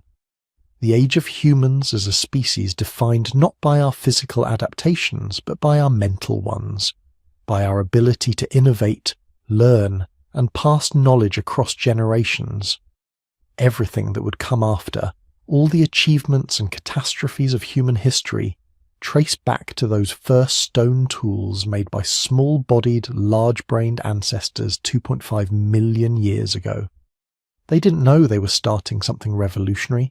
They were just trying to survive, trying to get enough calories to feed themselves and their children, trying to make it through another day in a dangerous and unpredictable world. But in doing so, in picking up those rocks and learning to shape them, they set in motion a chain of events that would eventually lead to cities and civilizations, agriculture and writing, art and science, and everything else we associate with being human. All of it starts here, with broken rocks and scavenged meat and slightly bigger brains, with extended childhoods and taught skills and cultural knowledge, with the first tentative steps toward becoming something more than just another African ape. The journey was just beginning, and it was going to be remarkable. Around 1.9 million years ago, something remarkable happened. A new kind of human appeared on the African landscape, taller, stronger, more adaptable than anything that had come before. They called themselves nothing, of course. Names wouldn't come for another 1.5 million years, but we called them Homo erectus, upright man. And they were about to do something no hominin had ever done before. They were going to leave Africa, but we're getting ahead of ourselves. First, let's talk about what made erectus so special, because they weren't just another species of early human, they were a revolution. In 1984, a team of researchers working along the western shore of Lake Turkana in Kenya made one of the most important fossil discoveries in human history. They found the nearly complete skeleton of a young male erectus who died about 1.5 million years ago. He was maybe 8 or 9 years old when he died, and he changed everything we thought we knew about human evolution. They called him Turkana Boy, and when they laid out his bones, the researchers couldn't believe what they were seeing. He was tall. If he'd survived to adulthood, he would have stood around 6 feet, maybe taller. His limbs were long and graceful, perfectly proportioned for efficient walking and running. His pelvis was narrow, his rib cage was barrel-shaped. Take away the skull, and you could almost mistake his skeleton for a modern human athlete. This wasn't some hunched ape-like creature. This was a body built for endurance, built for covering vast distances across open savanna, built for a life spent walking. The skull told a different story. Still relatively small by modern standards, about 880 cubic centimetres. But compared to the Australopithecines who came before, with their 400-500cc brains, Erectus was a genius. Their brains weren't just bigger. They were reorganised. The frontal lobes, the regions associated with planning, problem-solving and social reasoning, had expanded significantly. But here's what really matters about Tucana Boy. His body proportions tell us that Erectus had fully committed to terrestrial life. They weren't climbing trees anymore, not regularly. They were adapted for one thing, walking incredible distances across open ground, and walk they did. Within a few 100,000 years of their appearance in East Africa, Erectus populations had spread across the entire continent, south to the Cape, north to the Mediterranean, west into what's now the Sahara, which back then was grassland and woodland. They were everywhere. But Africa wasn't enough. Around 1.8 million years ago, some groups of Erectus did something unprecedented in hominin history. They walked out of Africa, not in one great migration, but in waves over hundreds of thousands of years. Small bands following game herds, tracking seasonal resources, gradually pushing into new territories. They went northeast through the Levant, east across Arabia, eventually reaching as far as Java in Indonesia and northern China. These weren't planned expeditions.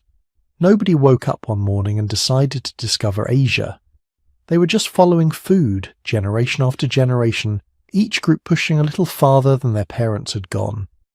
In 1891, a Dutch physician named Eugène Dubois found fossils in Java that he called Pithecanthropus erectus, Java man. Local villagers had been finding bones for years, but Dubois was the first to recognise what they were.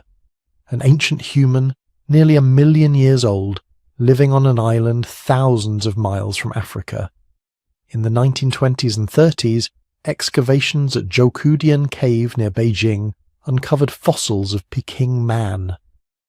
Another Erectus population, this one living in northern China around 750,000 years ago. The cave contained layer after layer of occupation debris, stone tools, animal bones, and something else. Something that would change our understanding of human evolution forever. Ash, lots of it. Carefully controlled fire sites that had been used repeatedly over thousands of years. Fire. Of all the innovations in human history, few compare to the mastery of fire. And Erectus figured it out. Now, we need to be clear about what this means. Early Erectus probably didn't create fire from scratch. That came later.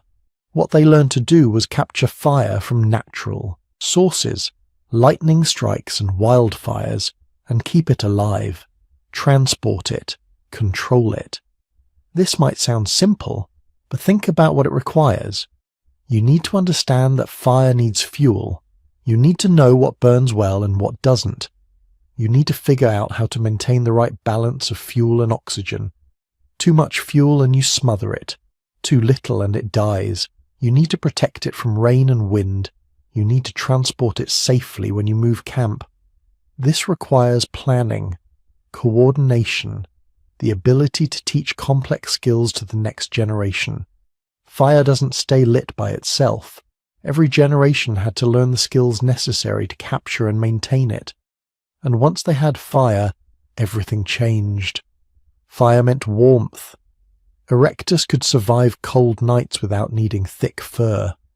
They could expand into temperate regions that would have been uninhabitable for their ancestors.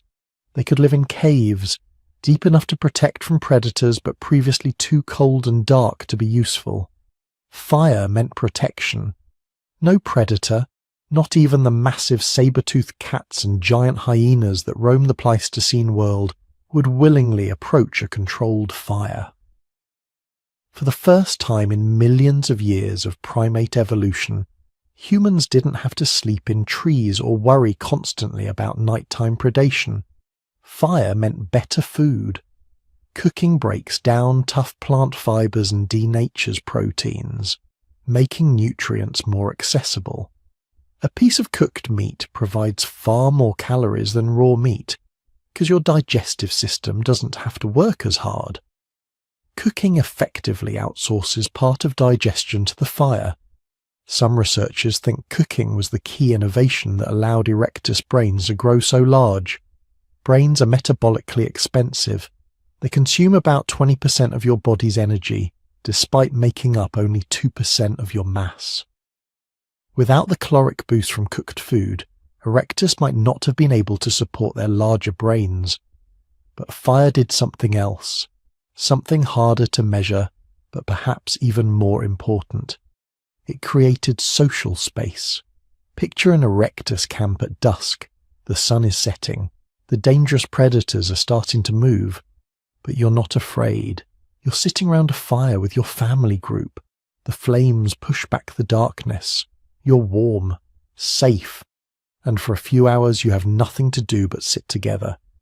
This is where stories get told, where knowledge gets shared, where social bonds form and strengthen. The firelight extends the social day beyond sunset.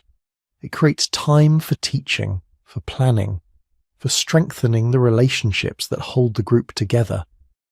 Some anthropologists think language might have evolved around these ancient campfires, that the need to share increasingly complex information about tool-making, fire management and resource locations created pressure for better communication, that the quiet evening hours around the fire provided the perfect environment for language to develop and spread.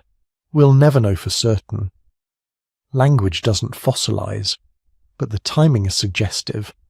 What we do know is that erectus technology was impressive. They developed what archaeologists call Acheulean hand axes.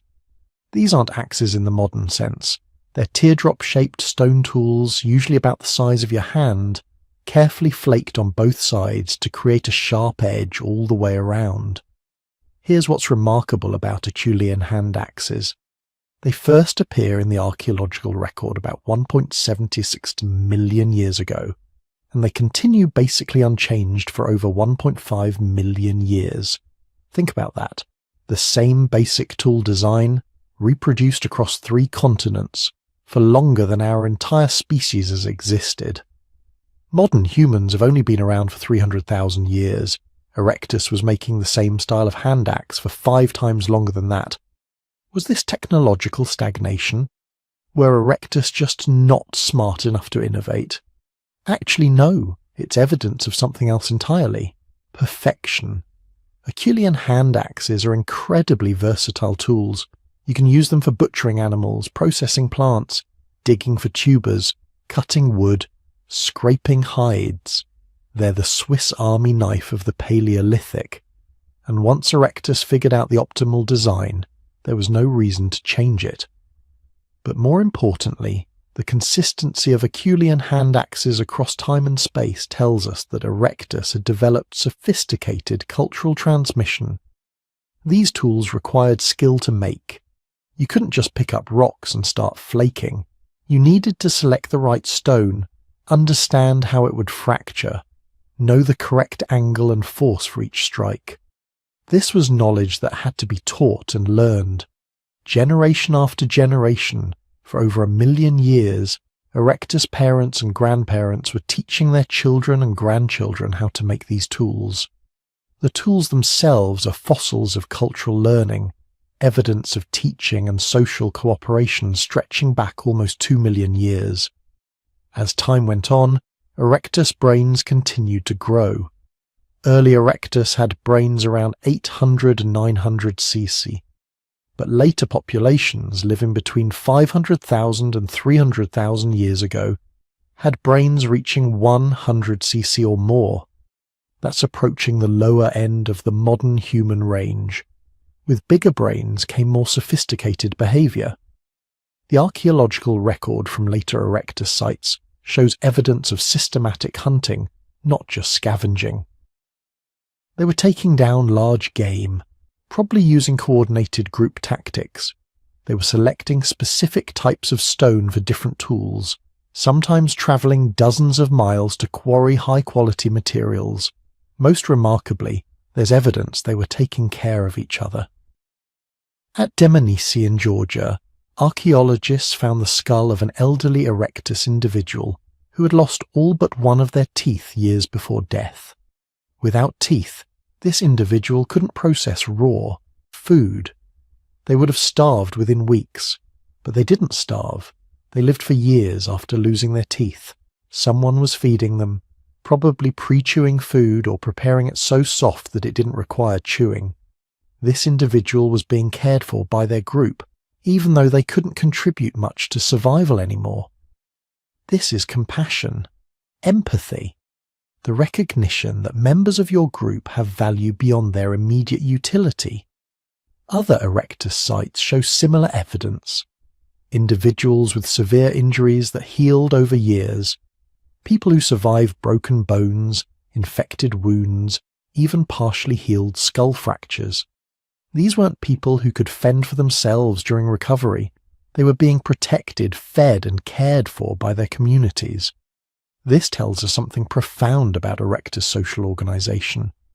They weren't just cooperating for hunting and gathering. They were forming emotional bonds. They were creating communities where individuals mattered beyond their contribution to group survival. They were becoming human in the way we understand humanity, not just biologically, but socially and emotionally. For over 1.5 million years, Erectus populations thrived across Africa, Europe, and Asia. They survived ice ages and warming periods. They adapted to tropical forests and temperate grasslands. They figured out how to live in environments ranging from the equator to the edge of the Arctic Circle. They were the most successful human species in history. No other hominin lasted as long or spread as far.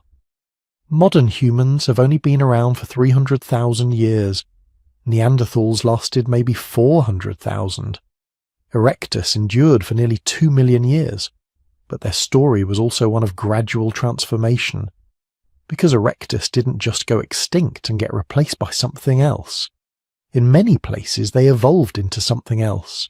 In Africa, Erectus populations were gradually evolving larger brains, more gracile body structures, changes in skull shape. By about 600,000 years ago, these populations were transitioning into something new, what anthropologists call archaic Homo sapiens, or Homo heidelbergensis depending on who you ask. In Europe, Erectus-descended populations were adapting to Ice Age conditions, developing the robust builds and cold weather adaptations that would eventually produce Neanderthals. In Asia, Erectus populations persisted longer, some surviving until less than 140,000 years ago, maybe even later. There are controversial dates from Java suggesting Erectus might have survived until 100,000 years ago or less, possibly overlapping with modern humans. Imagine that.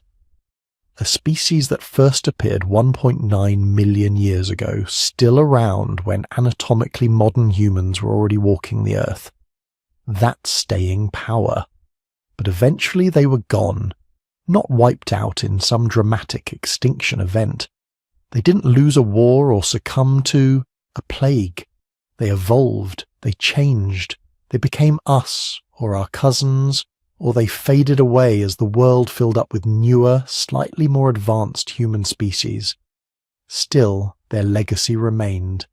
Every human species that came after Erectus inherited something from them.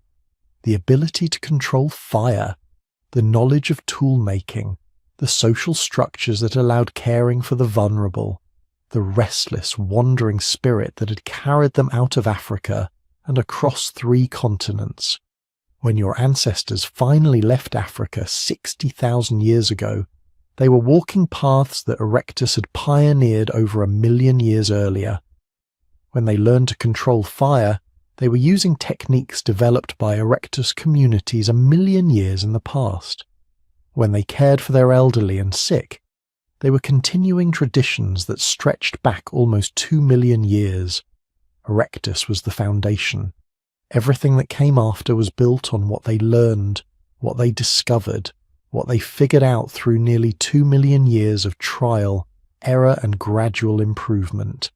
They were the first true world travellers, the first global humans, and every step you take, every fire you light, every tool you use, carries the echo of their achievements. But the story was far from over. Because while erectus populations were evolving and spreading and changing, something new was happening in Europe and Africa. Something that would eventually produce two of the most fascinating human species in our history. The Neanderthals were coming, and so were we. Around 600,000 years ago, something remarkable was happening to human evolution. The world was filled with ice. Not everywhere, not all at once, but in cycles. Massive glaciers would advance and retreat across the northern continents, transforming landscapes, reshaping coastlines, creating and destroying entire ecosystems. And in the middle of this climate chaos, human populations were diverging, splitting, evolving into distinct species that would become our closest relatives, our cousins, our competitors, our partners. The common ancestor of this diverse family was a species called Homo heidelbergensis. They first appeared around 700,000 years ago, maybe earlier, emerging from earlier Homo populations that had been spread across Africa, Europe, and Western Asia. These weren't your primitive, knuckle-dragging cavemen. Homo heidelbergensis stood as tall as modern humans, had brains nearly as large as ours, and showed evidence of sophisticated behaviour that would have impressed anyone from just a generation ago. They were master hunters. Archaeological sites show they were taking down large game, elephants, rhinoceroses, deer, using coordinated group tactics that required planning, communication, and trust. They had mastered fire completely, not just opportunistically using natural fires like earlier humans, but deliberately creating fire, controlling it, using it for cooking, warmth, protection, and probably social gatherings. There's evidence they built shelters, constructed from wood and possibly animal hides, creating semi-permanent camps in favourable locations. But most importantly, they were adaptable. Homo heidelbergensis populations lived in tropical Africa, temperate Mediterranean zones, and the increasingly cold environments of northern Europe.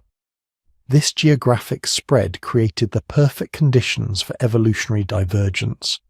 Different environments, different selection pressures, different evolutionary trajectories. The populations in Europe were facing challenges that their African relatives couldn't imagine. Ice Age Europe wasn't just cold, it was a climate nightmare. Winters lasted most of the year. Summers were brief, unpredictable. The landscape alternated between frozen tundra and cold grasslands depending on whether you were in a glacial or interglacial period. Resources were patchy, seasonal, and often scarce.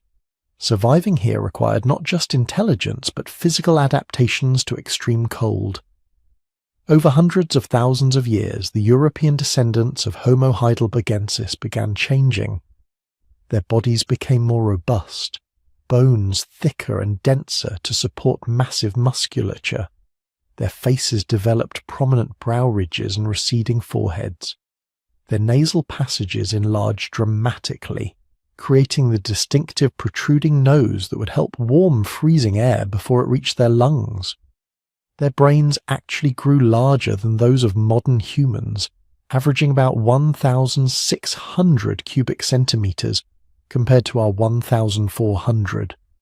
By around 400,000 years ago, they had become distinct enough to deserve their own name, Homo neanderthalensis, the Neanderthals. For the next 360,000 years, Neanderthals would dominate Ice Age Europe and parts of Western Asia. They weren't just surviving in this frozen world, they were thriving. And we know this because they left behind a treasure trove of archaeological evidence that reveals just how sophisticated they really were. Start with their tools.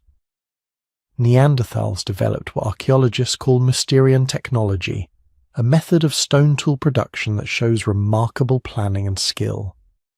They would carefully prepare stone cores, shaping them precisely, then strike off sharp flakes in a controlled sequence. Each core could produce dozens of tools, scrapers, points, knives, all designed for specific purposes. This wasn't random bashing rocks together. This was manufacturing. Systematic, efficient, standardized production. They also created the first composite tools in human history. Spear points attached to wooden shafts using birch bark pitch, a natural adhesive that had to be heated to exactly the right temperature to work properly. This means Neanderthals understood chemistry at an intuitive level. They knew how to control fire precisely enough to process natural materials into completely new substances. Their hunting abilities were extraordinary. Analysis of Neanderthal bones shows repeated injuries consistent with close-range combat with large animals. Broken ribs, fractured skulls, shattered limbs. The injury pattern is remarkably similar to modern rodeo riders who get thrown from bulls and horses. This tells us Neanderthals were hunting massive Ice Age mammals, mammoths, woolly rhinoceroses, bison, up close and personal. Not from a safe distance with projectile weapons, but close enough to get trampled, gored and crushed. This required incredible courage, but also sophisticated cooperation. You don't take down a mammoth alone. You need a coordinated team, individuals playing specific roles, trusting each other with their lives. This level of social cooperation suggests Neanderthals had complex communication, probably language, definitely shared cultural knowledge passed down through generations. And then there's the evidence that changed everything we thought we knew about Neanderthals. Burial sites. Starting around 100,000 years ago, Neanderthals began deliberately burying their dead, not just abandoning bodies wherever death occurred, but intentionally digging graves, placing bodies in specific positions, sometimes including what appear to be grave goods, tools, animal bones, even flowers based on pollen analysis from some sites. This is profound. Burial suggests awareness of death as a concept, the ability to think symbolically about existence and non-existence. It implies emotional connections strong enough that survivors felt compelled to honour the deceased. It might even suggest belief in an afterlife, though we can't know for certain. But it doesn't stop there. In recent years, archaeologists have found evidence of Neanderthal art. Cave paintings in Spain that predate the arrival of modern humans by tens of thousands of years. Simple geometric patterns, hand stencils, but art nonetheless. Evidence of symbolic thinking, creativity, the desire to leave a mark on the world. There's also evidence they cared for the sick and injured. Neanderthal skeletons show individuals who survived for years with debilitating injuries or illnesses that would have prevented them from hunting or gathering. Someone had to care for these individuals, feed them, protect them, keep them alive. This is compassion. This is humanity in the truest sense. While Neanderthals were adapting to Ice Age Europe, something equally fascinating was happening in Asia. Another branch of the post-Heidelbergensis family tree was diverging in the east. We call them Denisovans, named after Denisova Cave in Siberia, where their remains were first identified. But here's the thing about Denisovans. We barely know anything about them from fossils. A few teeth, some bone fragments, a piece of a skull. That's it. Everything else we know comes from DNA. And what that DNA tells us is absolutely wild. Denisovans were a distinct human species that split from the lineage leading to Neanderthals around 400,000 years ago. They spread across Asia, from Siberia to Southeast Asia, adapting to an incredible range of environments. And we know they were successful because their genes are still here, mixed into modern human populations across Asia and Oceania. Some modern Tibetan populations carry Denisovan gene variants that help them process oxygen efficiently at high altitudes. These aren't random mutations. These are specific genetic adaptations that Denisovans developed over hundreds of thousands of years living on the roof of the world. When modern humans later moved into Tibet and encountered Denisovans, they interbred, and those ancient altitude adaptations got passed on, helping their descendants thrive in an environment that would otherwise be barely survivable. Pacific Islander populations carry even more Denisovan DNA, up to 5% in some groups. This suggests Denisovans had spread all the way to island Southeast Asia, which means they must have been capable seafarers, building boats and navigating open water. This is technology we thought modern humans invented. Turns out our cousins beat us to it. But Denisovans aren't the only mysterious human cousin from this period. On a small island in Indonesia, something even stranger was happening. Around 700,000 years ago, a population of Homo erectus had somehow reached the island of Flores, probably rafting or swimming during a period of low sea levels. Once there, they were trapped. The island was isolated, resources were limited, and evolution did something it had done before with other island species. It made them smaller. Over hundreds of thousands of years, these isolated Homo erectus descendants shrank. By around 100,000 years ago, they had evolved into a distinct species that stood only about 3.5 feet tall. Adult humans the size of modern 4-year-olds. Scientists named them Homo floresiensis, but everyone else calls them the hobbits. Don't let the size fool you. These tiny humans had brains only about a third the size of ours, but they were sophisticated tool makers and hunters. Archaeological evidence shows they hunted the island's pygmy elephants and giant rats, using stone tools remarkably similar to those made by much larger-brained humans. They controlled fire. They probably had language or at least complex communication. And here's the really incredible part. They survived until about 50,000 years ago, maybe later. While Neanderthals and Denisovans were thriving across Europe and Asia, while modern humans were preparing to leave Africa, these tiny people were living their lives on a remote island, completely isolated from the rest of humanity, possibly unaware that any other humans even existed. This paints a very different picture of human evolution than the simple, linear progression we used to imagine.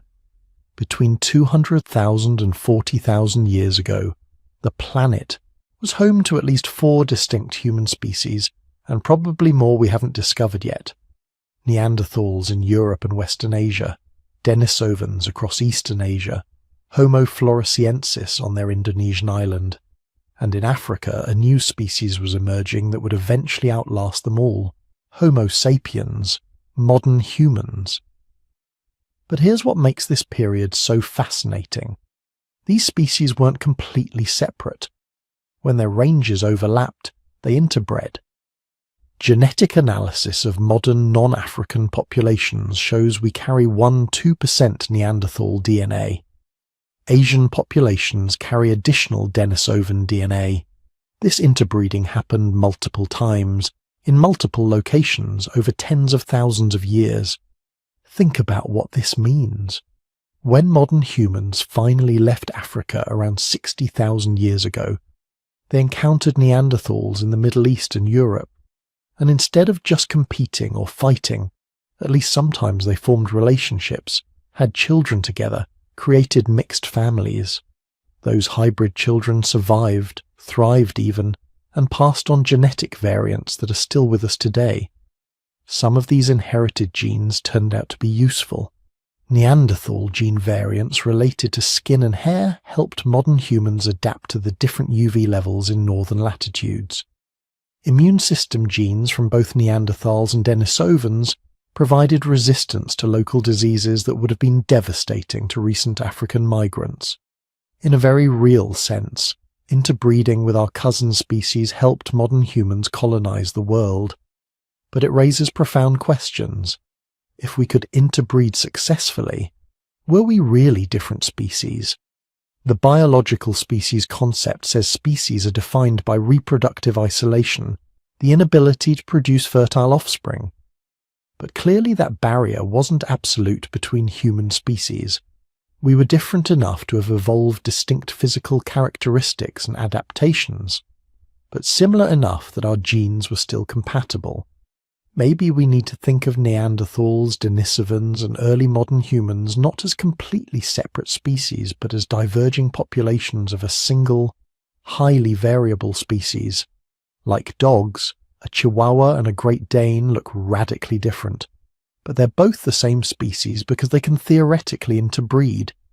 Maybe humans 60,000 years ago were like that, distinct populations that had been separated long enough to look different and develop different adaptations, but not long enough to become reproductively isolated.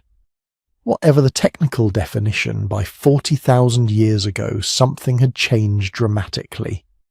The Neanderthals were disappearing, not everywhere at once, but gradually, their populations declining, their range contracting. The last confirmed Neanderthal sites date to about 40,000 years ago, maybe 35,000 in a few isolated locations. After 360,000 years of successfully adapting to Ice Age Europe, they were gone. Why? This is one of the biggest mysteries in human evolution, and there's no simple answer. Climate change was definitely a factor. Around 40,000 years ago, the climate was becoming increasingly unstable. Rapid swings between cold and warm periods that would have disrupted the ecosystems Neanderthals depended on. But Neanderthals had survived similar climate changes before. Competition with modern humans was probably part of it. As Homo sapiens populations expanded into Europe, they would have competed for the same resources, hunted the same animals, occupied the same cave shelters. Modern humans had some technological advantages, better projectile weapons that let them hunt from safer distances, more efficient tools that required less raw material. Over time, these small advantages might have added up. Disease is another possibility.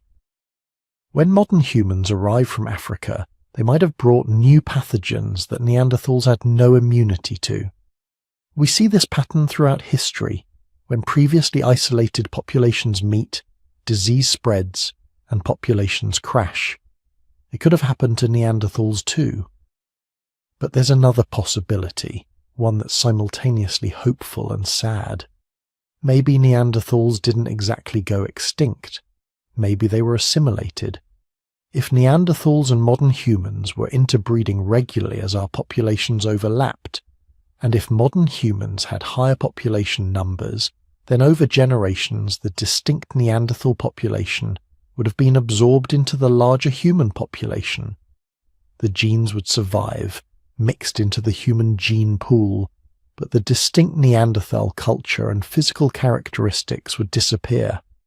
In this scenario, Neanderthals didn't lose to modern humans. They became modern humans, or at least they became part of us. Every person of non-African descent carries Neanderthal DNA. When you look in the mirror, you're seeing a tiny bit of Neanderthal looking back. Their genes influence our immune systems, our skin color, even aspects of our mental health and cognitive function. The same is probably true for Denisovans, though they remained successful longer in some regions. The last evidence of Denisovan presence comes from around 50,000 years ago, but given how little we know about them, they might have survived much longer in isolated pockets. Homo floresiensis definitely lasted longer, making it to at least 50,000 years ago, possibly later. But by 40,000 years ago, the age of multiple human species was ending. Modern humans were spreading across the globe, and everywhere we went, other human species disappeared shortly after our arrival. Whether through competition, disease, assimilation, or some combination of all three, the result was the same. One human species remained, except we're not really a single pure species, are we? We're a hybrid, a mixture of modern human, Neanderthal, Denisovan, and possibly other unknown species, we're the product of hundreds of thousands of years of divergent evolution, followed by tens of thousands of years of reconvergence and genetic mixing. We're what happened when all those separate evolutionary experiments came back together and merged into something new. And in our DNA, we carry the legacy of all those extinct cousins, the cold adaptations Neanderthals developed, the altitude tolerance Denisovans evolved, the immune resistance multiple species contributed. We're not just descendants of one successful lineage, we're the inheritors of the entire human family tree, all their adaptations, all their survival strategies, all their hard-won genetic knowledge about how to thrive in a challenging world. But this is also the story of loss. The world once held such incredible human diversity. Multiple species, each adapted to different environments, each with their own cultures and technologies and ways of understanding existence. Now there's just us. We're the only ones left, carrying fragments of our cousins in our genes but unable to meet them, talk to them, learn from them. What would it have been like to meet a Neanderthal? To sit across a fire from someone who was human but not quite like you, whose mind worked slightly differently, who saw the world through eyes shaped by hundreds of thousands of years of separate evolution? We'll never know. All we have are bones, tools, DNA sequences, and endless questions about the roads not taken, the alternative ways of being human that flourished for hundreds of millennia before vanishing into the genetic mix that made us. But their story isn't over. Not really. Because they're part of our story now. Every time you catch a cold and your immune system fights it off using Neanderthal genes, they're still here. Every time someone climbs to high altitude and their Denisovan-derived genes help them breathe, they're still here. We are them, and they are us, mixed together in ways that can never be untangled. The last representatives of a diverse human family, carrying all their gifts forward into an uncertain future. Around 300,000 years ago, something unprecedented happened in Africa. After millions of years of gradual human evolution, after countless species had risen, adapted, and disappeared, a new kind of human appeared. One that looked, at least superficially, remarkably like you. The first anatomically modern humans emerged somewhere in Africa. We're not entirely sure where. The fossils are scattered, the evidence fragmentary. But we know they were there. In Morocco, at a site called Jebel Irhoud, archaeologists found skulls that date back 315,000 years. These weren't quite modern. The faces were a bit more robust, the skulls slightly longer. But they were close. Closer than anything that had come before. In Ethiopia, at Omo Kibish, more fossils. These ones dated to 233,000 years ago. More gracile, more refined. The high foreheads, the rounded skulls, the delicate facial bones, all the features that define modern humans, all coming together in a species that was still evolving, still changing, but recognizably us. But here's the thing that's easy to miss. These early Homo sapiens, anatomically modern as they were, weren't behaving like modern humans. Not yet. They had the hardware, the biological equipment, but they hadn't developed the software. The cognitive abilities, the cultural innovations, the symbolic thinking that would eventually make our species dominant across the planet. That transformation would take another 200,000 years, and it would nearly kill us before it saved us. The earliest Homo sapiens were, in many ways, just another human species. They made stone tools, but so did Neanderthals and other archaic humans.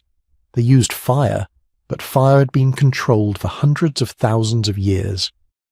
They lived in small groups, hunted and gathered, survived in the African landscape alongside numerous other species. What made them different? What gave them the potential to eventually dominate the world wasn't immediately obvious. It was locked inside their skulls. Their brains were slightly larger than earlier humans, but more importantly, they were shaped differently. Modern human brains are globular, rounded. This shape seems to correlate with enhanced connectivity between different brain regions, better integration of visual processing, spatial reasoning, and abstract thinking. But potential isn't the same as realization. Having a brain capable of complex language doesn't mean you automatically develop complex language. Having the neural architecture for symbolic thinking doesn't automatically produce art and ritual and religion. Those developments required time, cultural evolution, and most importantly, the right environmental pressures to force innovation. For the first 200,000 years of our species' existence, Homo sapiens remained confined to Africa.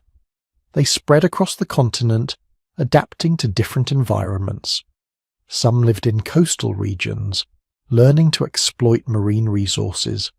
Others inhabited the savannas, perfecting the hunting techniques that had sustained humans for millions of years. Still others moved into forests, mountains, deserts. Each environment demanded different survival strategies, and slowly, generation by generation, our ancestors were becoming more adaptable, more innovative, more capable of solving novel problems. The archaeological record from this period shows something remarkable. Tool technology was evolving, but not in a straight line. Different populations were innovating independently, developing their own solutions to local challenges.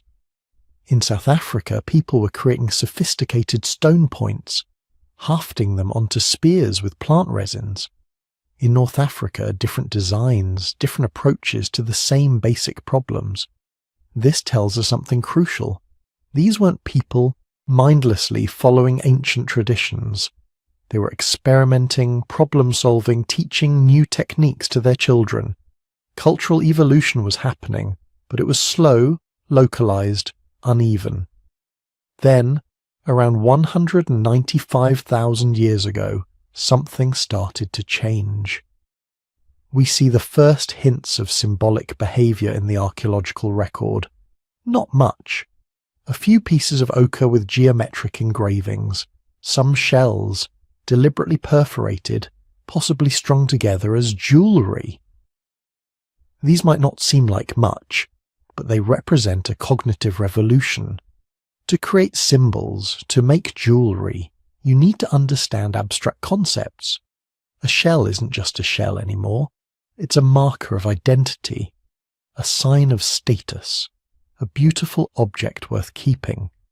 This is the beginning of symbolic thinking, the ability to let one thing represent another thing, the foundation of language, art, religion, all the complex cultural systems that define modern humanity.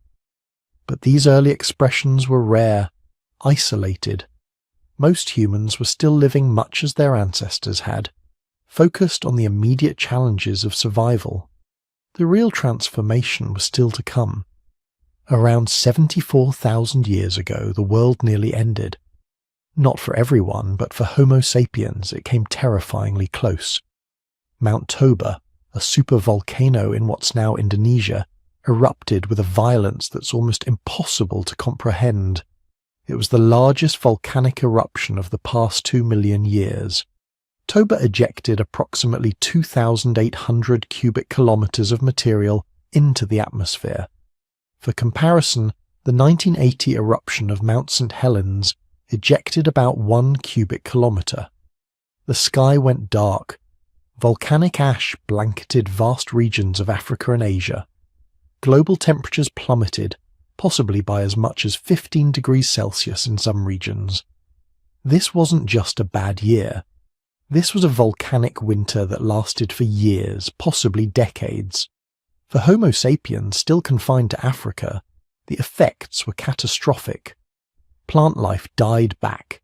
Animal populations crashed. Water sources dried up or became contaminated with volcanic ash. The carrying capacity of the land plummeted. Genetic evidence suggests that during this period, the human population crashed to somewhere between 3,000 and 10,000 individuals. Some estimates put it even lower. We came closer to extinction than most people realize. closer than we've ever come since, small scattered groups clinging to whatever refuges they could find. Caves near reliable water sources, coastal areas where the ocean might buffer some of the temperature extremes, river valleys where plant life recovered more quickly. They weren't all in one place. That would have been suicide. One disease, one local disaster, and the species would have been finished. Instead, they were spread out. Maybe groups of 50 or 100 separated by hundreds of miles, connected probably by kinship networks and occasional trade, but living independently enough that no single catastrophe could destroy them all. This created a meta-population structure, like the one that had saved our ancestors during the earlier bottleneck. Individual groups going extinct and being replaced, but the overall network surviving. For thousands of years, this desperate situation continued. Some groups found territories with enough resources to thrive, at least temporarily. Others suffered terribly, watching as hunger and disease took their children. The selection pressure was enormous. Only the smartest, the most innovative, the most cooperative groups survived. And then something remarkable happened. The volcanic winter ended, the ash settled, the climate began to recover. And the humans who emerged from this near-extinction event were different from those who had entered it. Not genetically, at least not in any obvious way, but culturally, cognitively, they had been transformed. Around 70,000 years ago, give or take a few thousand years, we see an explosion of innovation in the archaeological record. Anthropologists call it the Great Leap Forward, though that term is somewhat controversial now. Some researchers think the changes were more gradual than the term suggests. But regardless of the exact timing, something fundamental changed in how humans behaved. The evidence is everywhere. Stone tool technology suddenly becomes much more sophisticated. We start seeing blade tools, carefully struck flakes that could be produced rapidly and standardized. Instead of spending hours crafting a hand axe, skilled toolmakers could produce dozens of sharp blades from a single stone core. This is mass production, planned, systematic manufacture of interchangeable tools. But tools were just the beginning. Around the same time, we see the first unambiguous evidence of art. In Blombos Cave in South Africa, archaeologists found ochre pieces engraved with complex geometric patterns, dated to around 75,000 years ago. These aren't random scratches, they're deliberate designs, repeating patterns that someone took time and care to create. Why? The patterns serve no practical purpose. They don't make the ochre work better as pigment. They don't improve its functionality in any way. They exist purely as decoration, as expression, as symbols of something we can only guess at. At other sites, we find shells collected from coastal regions and transported hundreds of kilometers inland. Shells that had been deliberately perforated and strung together as beads. This is jewelry, personal adornment, markers of identity. Someone looked at these shells and thought they were beautiful, worth carrying across vast distances, worth the effort of careful preparation. We also start seeing evidence of more sophisticated hunting techniques. Projectile weapons, possibly spear throwers or even early bows that allowed hunters to kill prey from greater distances. Specialized tools for processing different kinds of resources, bone needles for sewing, suggesting the creation of fitted clothing, possibly decorated with those shell beads. More importantly, we see evidence of long-distance trade networks, raw materials like high-quality stone for tool making, ochre for pigment, even special shells prized for jewelry. These materials show up hundreds of kilometers from their sources, indicating extensive exchange networks between different groups. This trade wasn't just about acquiring useful materials, it was social. Every exchange strengthened connections between groups, creating alliances that could be called upon in times of need. If your group suffered a drought or a fire or a disease outbreak, you could relocate to the territory of trading partners, relying on reciprocal obligations built up over generations. The real revolution, though, was happening inside people's heads. All this innovation, all this creativity, all these trade networks and symbolic expressions required something fundamental. Language, not simple communication, which probably existed in some form for millions of years, but complex, grammatical, infinitely flexible language, the ability to discuss things that weren't immediately present, to plan for the future, to teach complex procedures, to tell stories about the past. Nobody knows exactly when fully modern language evolved. It doesn't fossilize. We can only infer it from the complexity of the behaviors it enables. But everything about this post-bottleneck period screams sophisticated linguistic ability. The standardized tool tradition suggests detailed verbal instruction. The trade networks imply negotiation and abstract reasoning. The art and jewelry indicate symbolic thinking that's much easier with words to attach to symbols. Language transforms everything. It allows knowledge to accumulate across generations. A tool-making technique perfected by one person can be taught to others, refined, improved, passed down to children and grandchildren. Cultural evolution can suddenly operate much faster than genetic evolution. With language, humans could share detailed information about distant resources. 3 days' walk east, past the large baobab tree, there's a water source that flows even in the dry season. Without language, you'd have to discover that water source yourself or follow someone who knew. With language, information spreads at the speed of conversation. With language, humans could plan complex group activities. Tomorrow at dawn, we'll drive the antelope herd toward the cliff, and the hunters will wait at the bottom.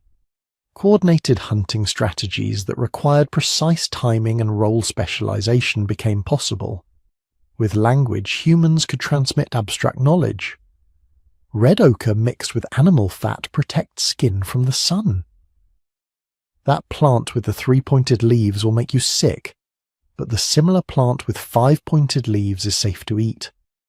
Survival information that might take a lifetime to learn, through trial and error, could be taught in an afternoon. Most importantly, with language, humans could tell stories about ancestors who survived droughts, who discovered new food sources, who solved seemingly impossible problems. These stories weren't just entertainment. They were cultural memory, survival information encoded in narrative form, passed down through generations. The groups that had survived the Toba bottleneck didn't just have good luck. They had accumulated knowledge, probably including stories about previous climate disasters and how their ancestors had survived them. When the volcanic winter came, that cultural knowledge saved them. They knew where to find refuge, how to preserve food, how to maintain cooperation when resources became scarce.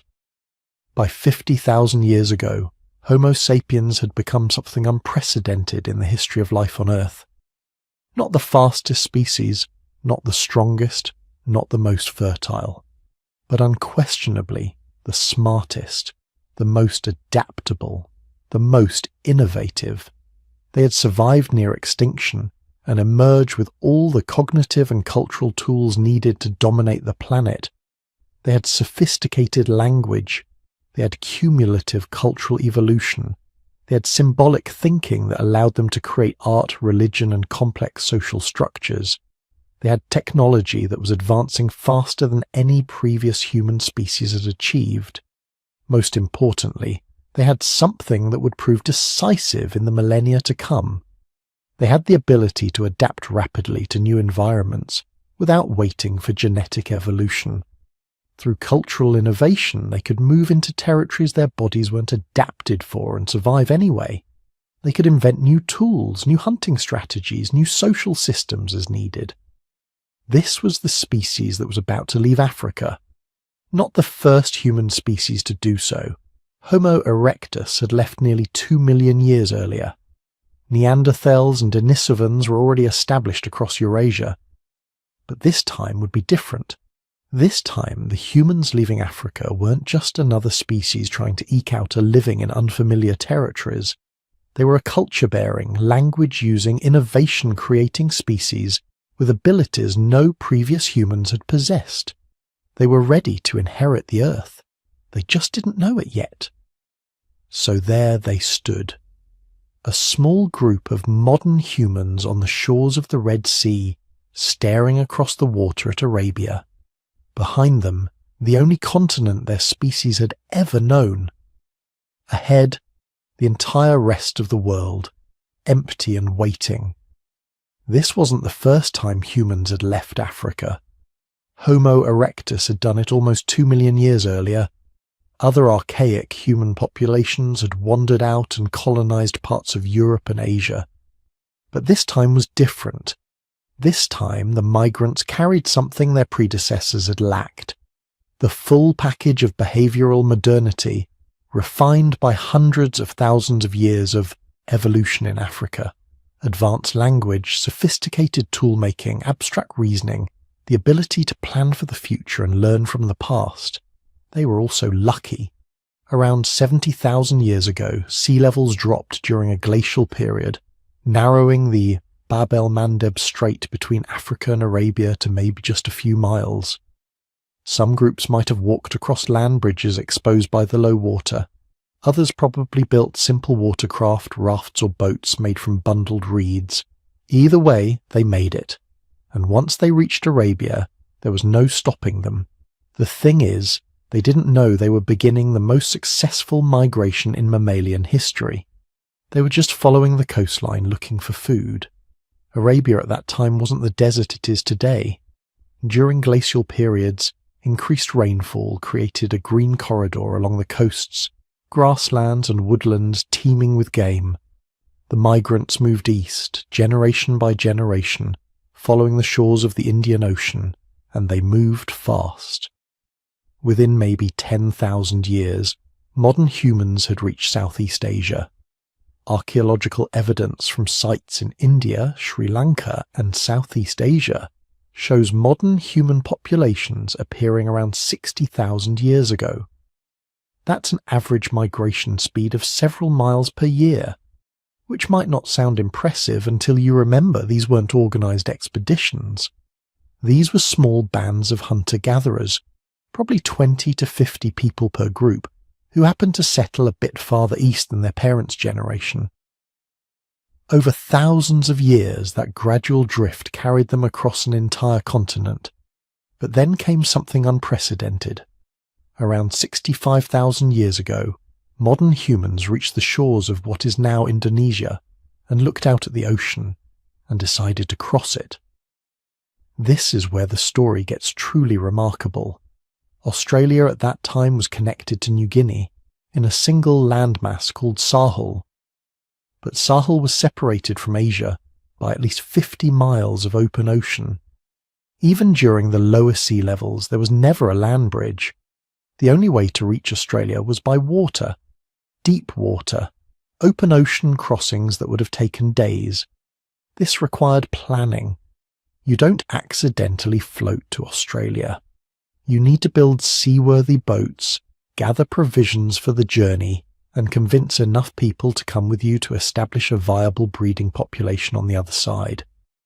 The archaeological evidence tells us they succeeded. By 65,000 years ago, maybe earlier, modern humans had established settlements across Australia and New Guinea. Think about what this means. These people had developed maritime technology sophisticated enough for ocean crossings.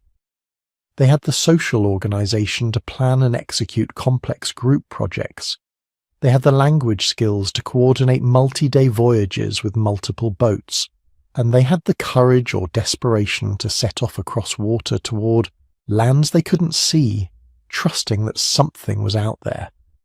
They were right. Australia was a paradise, a continent full of animals that had never encountered human hunters. Giant marsupials the size of rhinos, carnivorous kangaroos, flightless birds bigger than ostriches. the first Australians hunted them all. And here's where we need to talk about something uncomfortable. Within a few thousand years of human arrival, most of Australia's megafauna went extinct.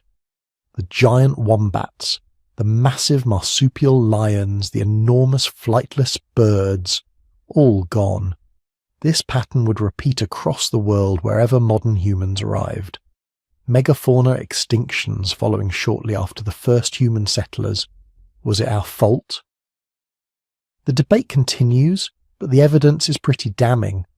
Climate change was happening too, which some scientists argue was the real culprit. But climate had fluctuated for millions of years without causing these extinctions. What was different this time was the presence of human hunters with sophisticated weapons, coordinated hunting strategies, and the intelligence to track and kill even the largest animals. We were an invasive species, the most successful predator the world had ever seen, and wherever we went the largest animals tended to disappear. But let's not get ahead of ourselves. While some modern humans were settling Australia, others were pushing north and west. Around 50,000 years ago, modern human populations began moving into Europe, and there they encountered cousins they hadn't seen in over 400,000 years, the Neanderthals. Now, popular imagination has treated Neanderthals as primitive cavemen, brutish and stupid. This is completely wrong. Neanderthals were sophisticated hunters with complex tools, symbolic culture, and brains actually larger than ours. They had been the dominant human species in Europe for hundreds of thousands of years, perfectly adapted to Ice Age conditions. But they had also been relatively isolated. Their population was never large, probably a few tens of thousands scattered across Europe and Western Asia. They lived in small groups that occasionally interacted but were mostly separate. When modern humans arrived with larger population sizes, more extensive trade networks, and possibly superior long-range weapons, the Neanderthals suddenly faced unprecedented competition. What happened next is written in our DNA. Modern humans and Neanderthals didn't just fight, they also interbred. Genetic analysis shows that most modern humans of European and Asian descent carry about 2% Neanderthal DNA. This means our ancestors and Neanderthals were having children together, hybrid children who survived and contributed to the modern human gene pool. Some of those Neanderthal genes are still doing useful work today.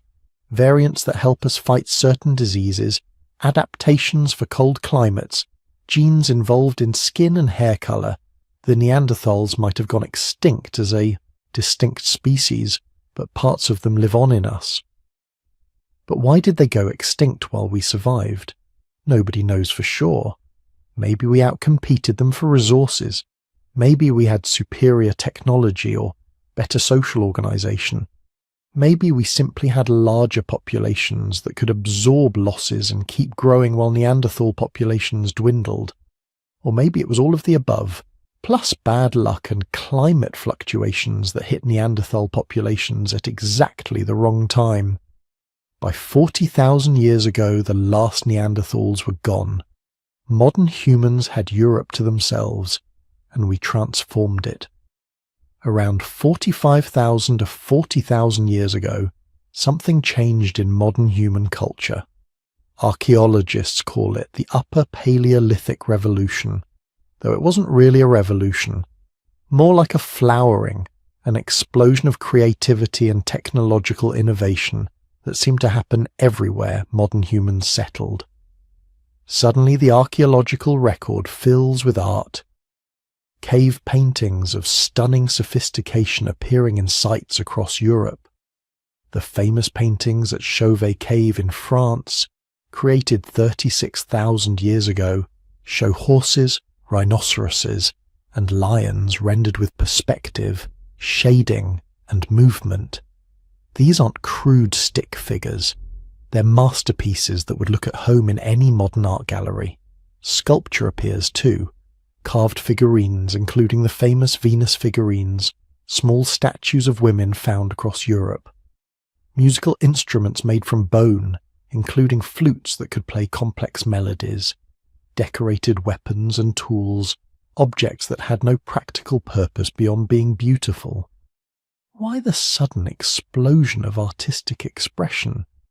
Some anthropologists think it reflects the final maturation of human language and symbolic thinking.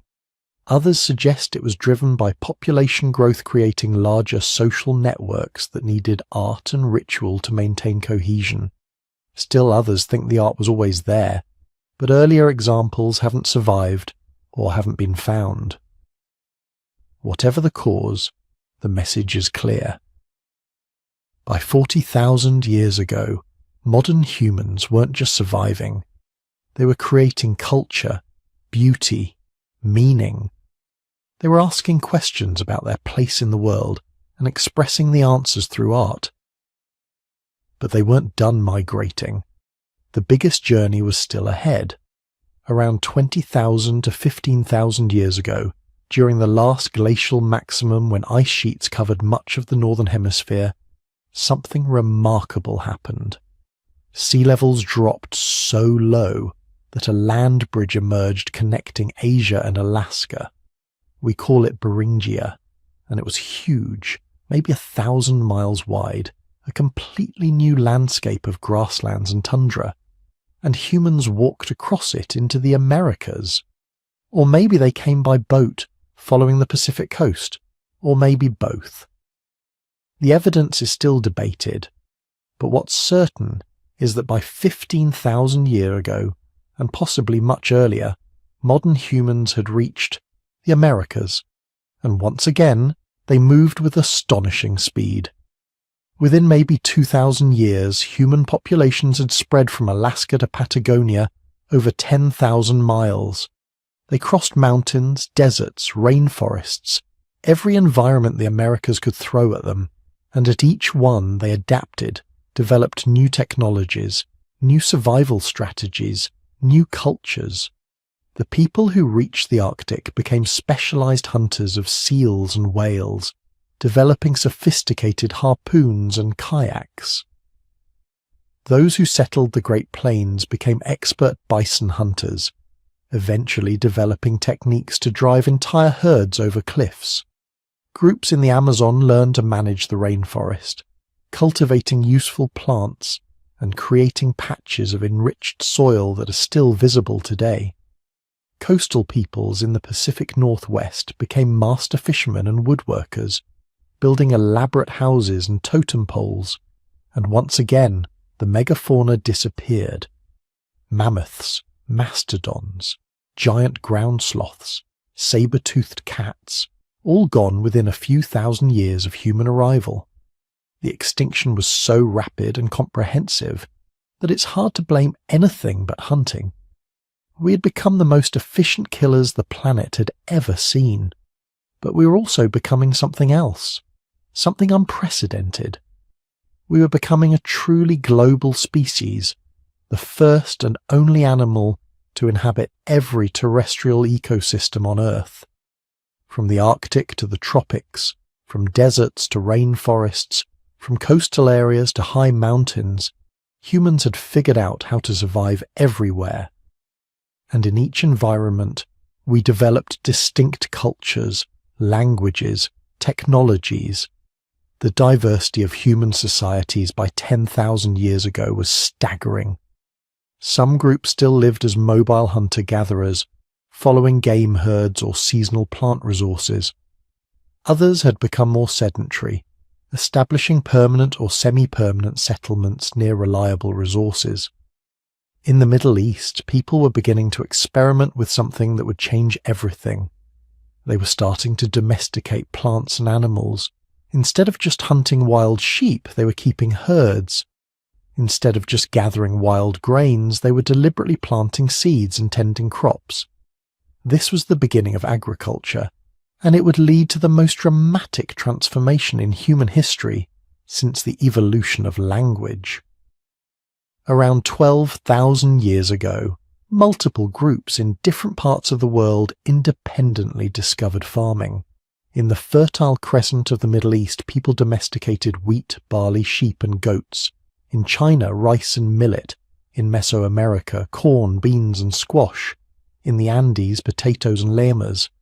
Agriculture allowed for food surpluses, which allowed for larger populations, which allowed for specialization of labor.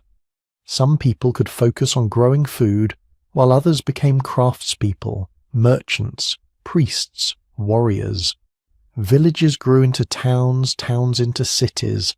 Social hierarchies emerged. Writing systems developed to keep track of increasingly complex economic and political relationships. Within just a few thousand years after the agricultural revolution, the first civilizations emerged. Sumer in Mesopotamia, ancient Egypt along the Nile, the Indus Valley civilization in Pakistan, the Yellow River civilization in China. Cities with tens of thousands of inhabitants, monumental architecture, writing, organized religion, professional armies. We'd gone from a small population of African survivors to a global species numbering in the millions, living in societies of unprecedented complexity. And we'd done it in just 60,000 years, which in evolutionary terms is the blink of an eye. But we'd also lost something along the way. For most of human evolution, we lived in small egalitarian bands where everyone knew everyone else, where decisions were made collectively and resources shared relatively equally, where the gap between the richest and poorest was minimal because nobody could accumulate much wealth. Agriculture and civilization changed that. They created hierarchies, inequality, warfare on scales previously impossible. They allowed some people to accumulate enormous wealth and power, while others lived in poverty. They created new diseases that spread through dense populations. They tied people to the land in ways that made famine devastating when crops failed. But they also created art, philosophy, science, medicine, literature. They gave us the pyramids and the Parthenon, the works of Homer and the teachings of Buddha, mathematics and astronomy. They created the foundation for everything that would come after, including the modern world we inhabit today. By 10,000 years ago, the age of human evolution through natural selection was essentially over. From this point forward, cultural evolution would dominate.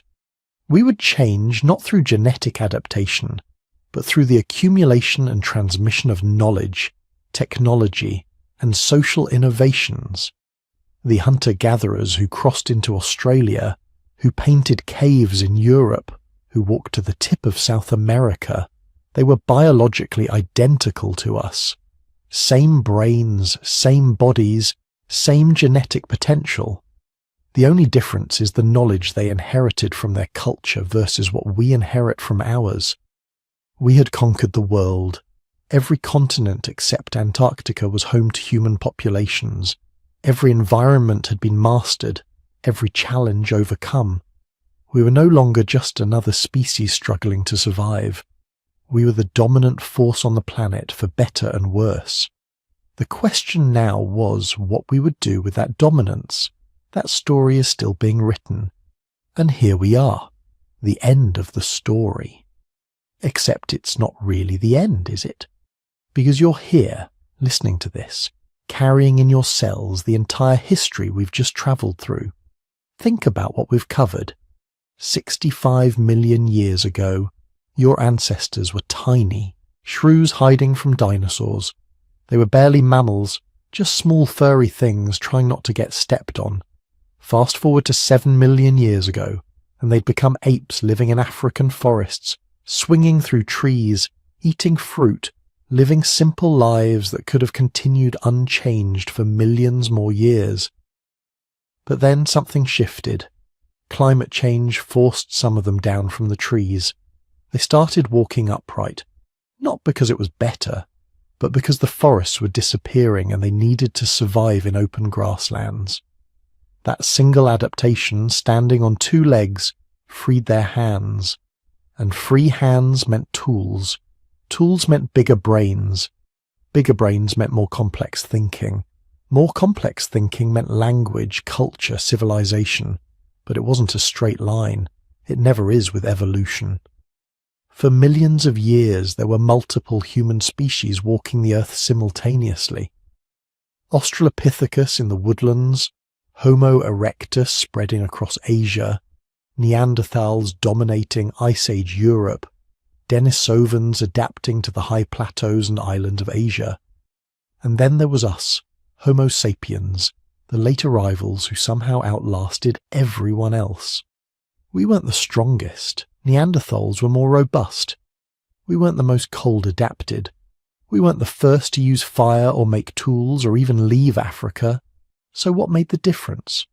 Why are we the ones telling this story instead of Neanderthals or Denisovans? The answer is complicated, but it comes down to a unique combination of traits that had never existed together in any species before. We had big brains, but so did Neanderthals. We used tools, but so did Homo erectus. We were social, but so were all primates.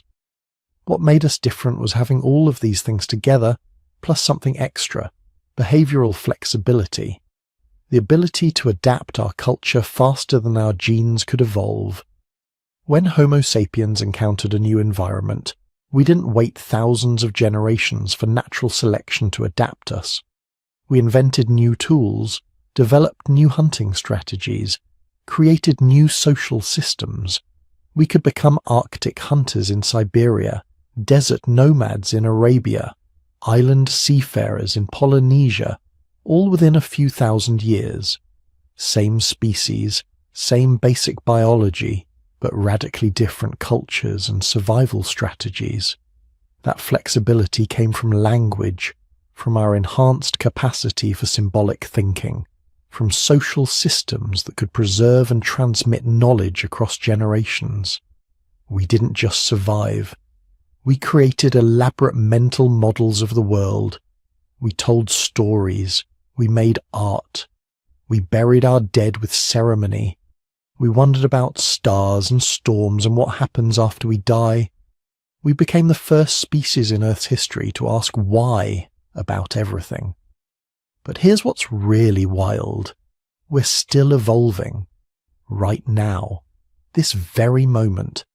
Evolution didn't stop when we invented agriculture, or built cities, or developed modern medicine. It just changed direction. Some human populations have evolved lactose tolerance in just the last 10,000 years because they started herding dairy animals. Others developed resistance to malaria through genetic mutations that also cause sickle cell anemia. Tibetan populations have Denisovan genes that help them live at high altitudes. The average human skull shape has changed noticeably in just the last few centuries, probably because our diets became softer with agriculture. We're even evolving in response to modern life. Studies suggest that women in developed countries are having children earlier on average than their grandmothers did. Not because of social changes, but because of actual selection for genes associated with earlier reproduction. And the future, nobody knows. We've taken control of our environment to such an extent that traditional natural selection barely applies anymore. We've developed technologies that let us edit genes directly, potentially bypassing evolution entirely. We're merging with our tools in ways our ancestors could never have imagined. Maybe in another 1,000,000 years, if there are still beings descended from us, they'll look back at us the way we look at Homo erectus. Primitive, struggling with problems that seem trivial to them, but doing our best with what we had. The whole journey, from tree shrews to space stations, took about 65 million years. But the really dramatic changes, the ones that made us human, happened in just the last 2 or 3 million. And the changes that created modern civilization happened in just the last 10,000 years. We're accelerating. Where we'll go next is anybody's guess. But understanding where we came from, that's crucial. Every challenge we face today, from climate change to social inequality, to questions about what makes life meaningful, those challenges are shaped by our evolutionary history. We're still carrying the instincts of savanna primates, the survival drives of bottleneck survivors, the tribal loyalties that helped our ancestors cooperate in small groups. Knowing that doesn't solve our problems, but it helps us understand them. It reminds us that we're not separate from nature. We're nature, just nature, that learned to tell stories about itself. If you've made it this far, congratulations. You've travelled through 65 million years of evolutionary history. If you enjoyed this journey, hit that like button. Leave a comment telling me where you're listening from and what surprised you most about our evolutionary story. And subscribe because there's always more history to explore. Now get some sleep. You've earned it. You've just walked through millions of years. Rest well, descended of survivors.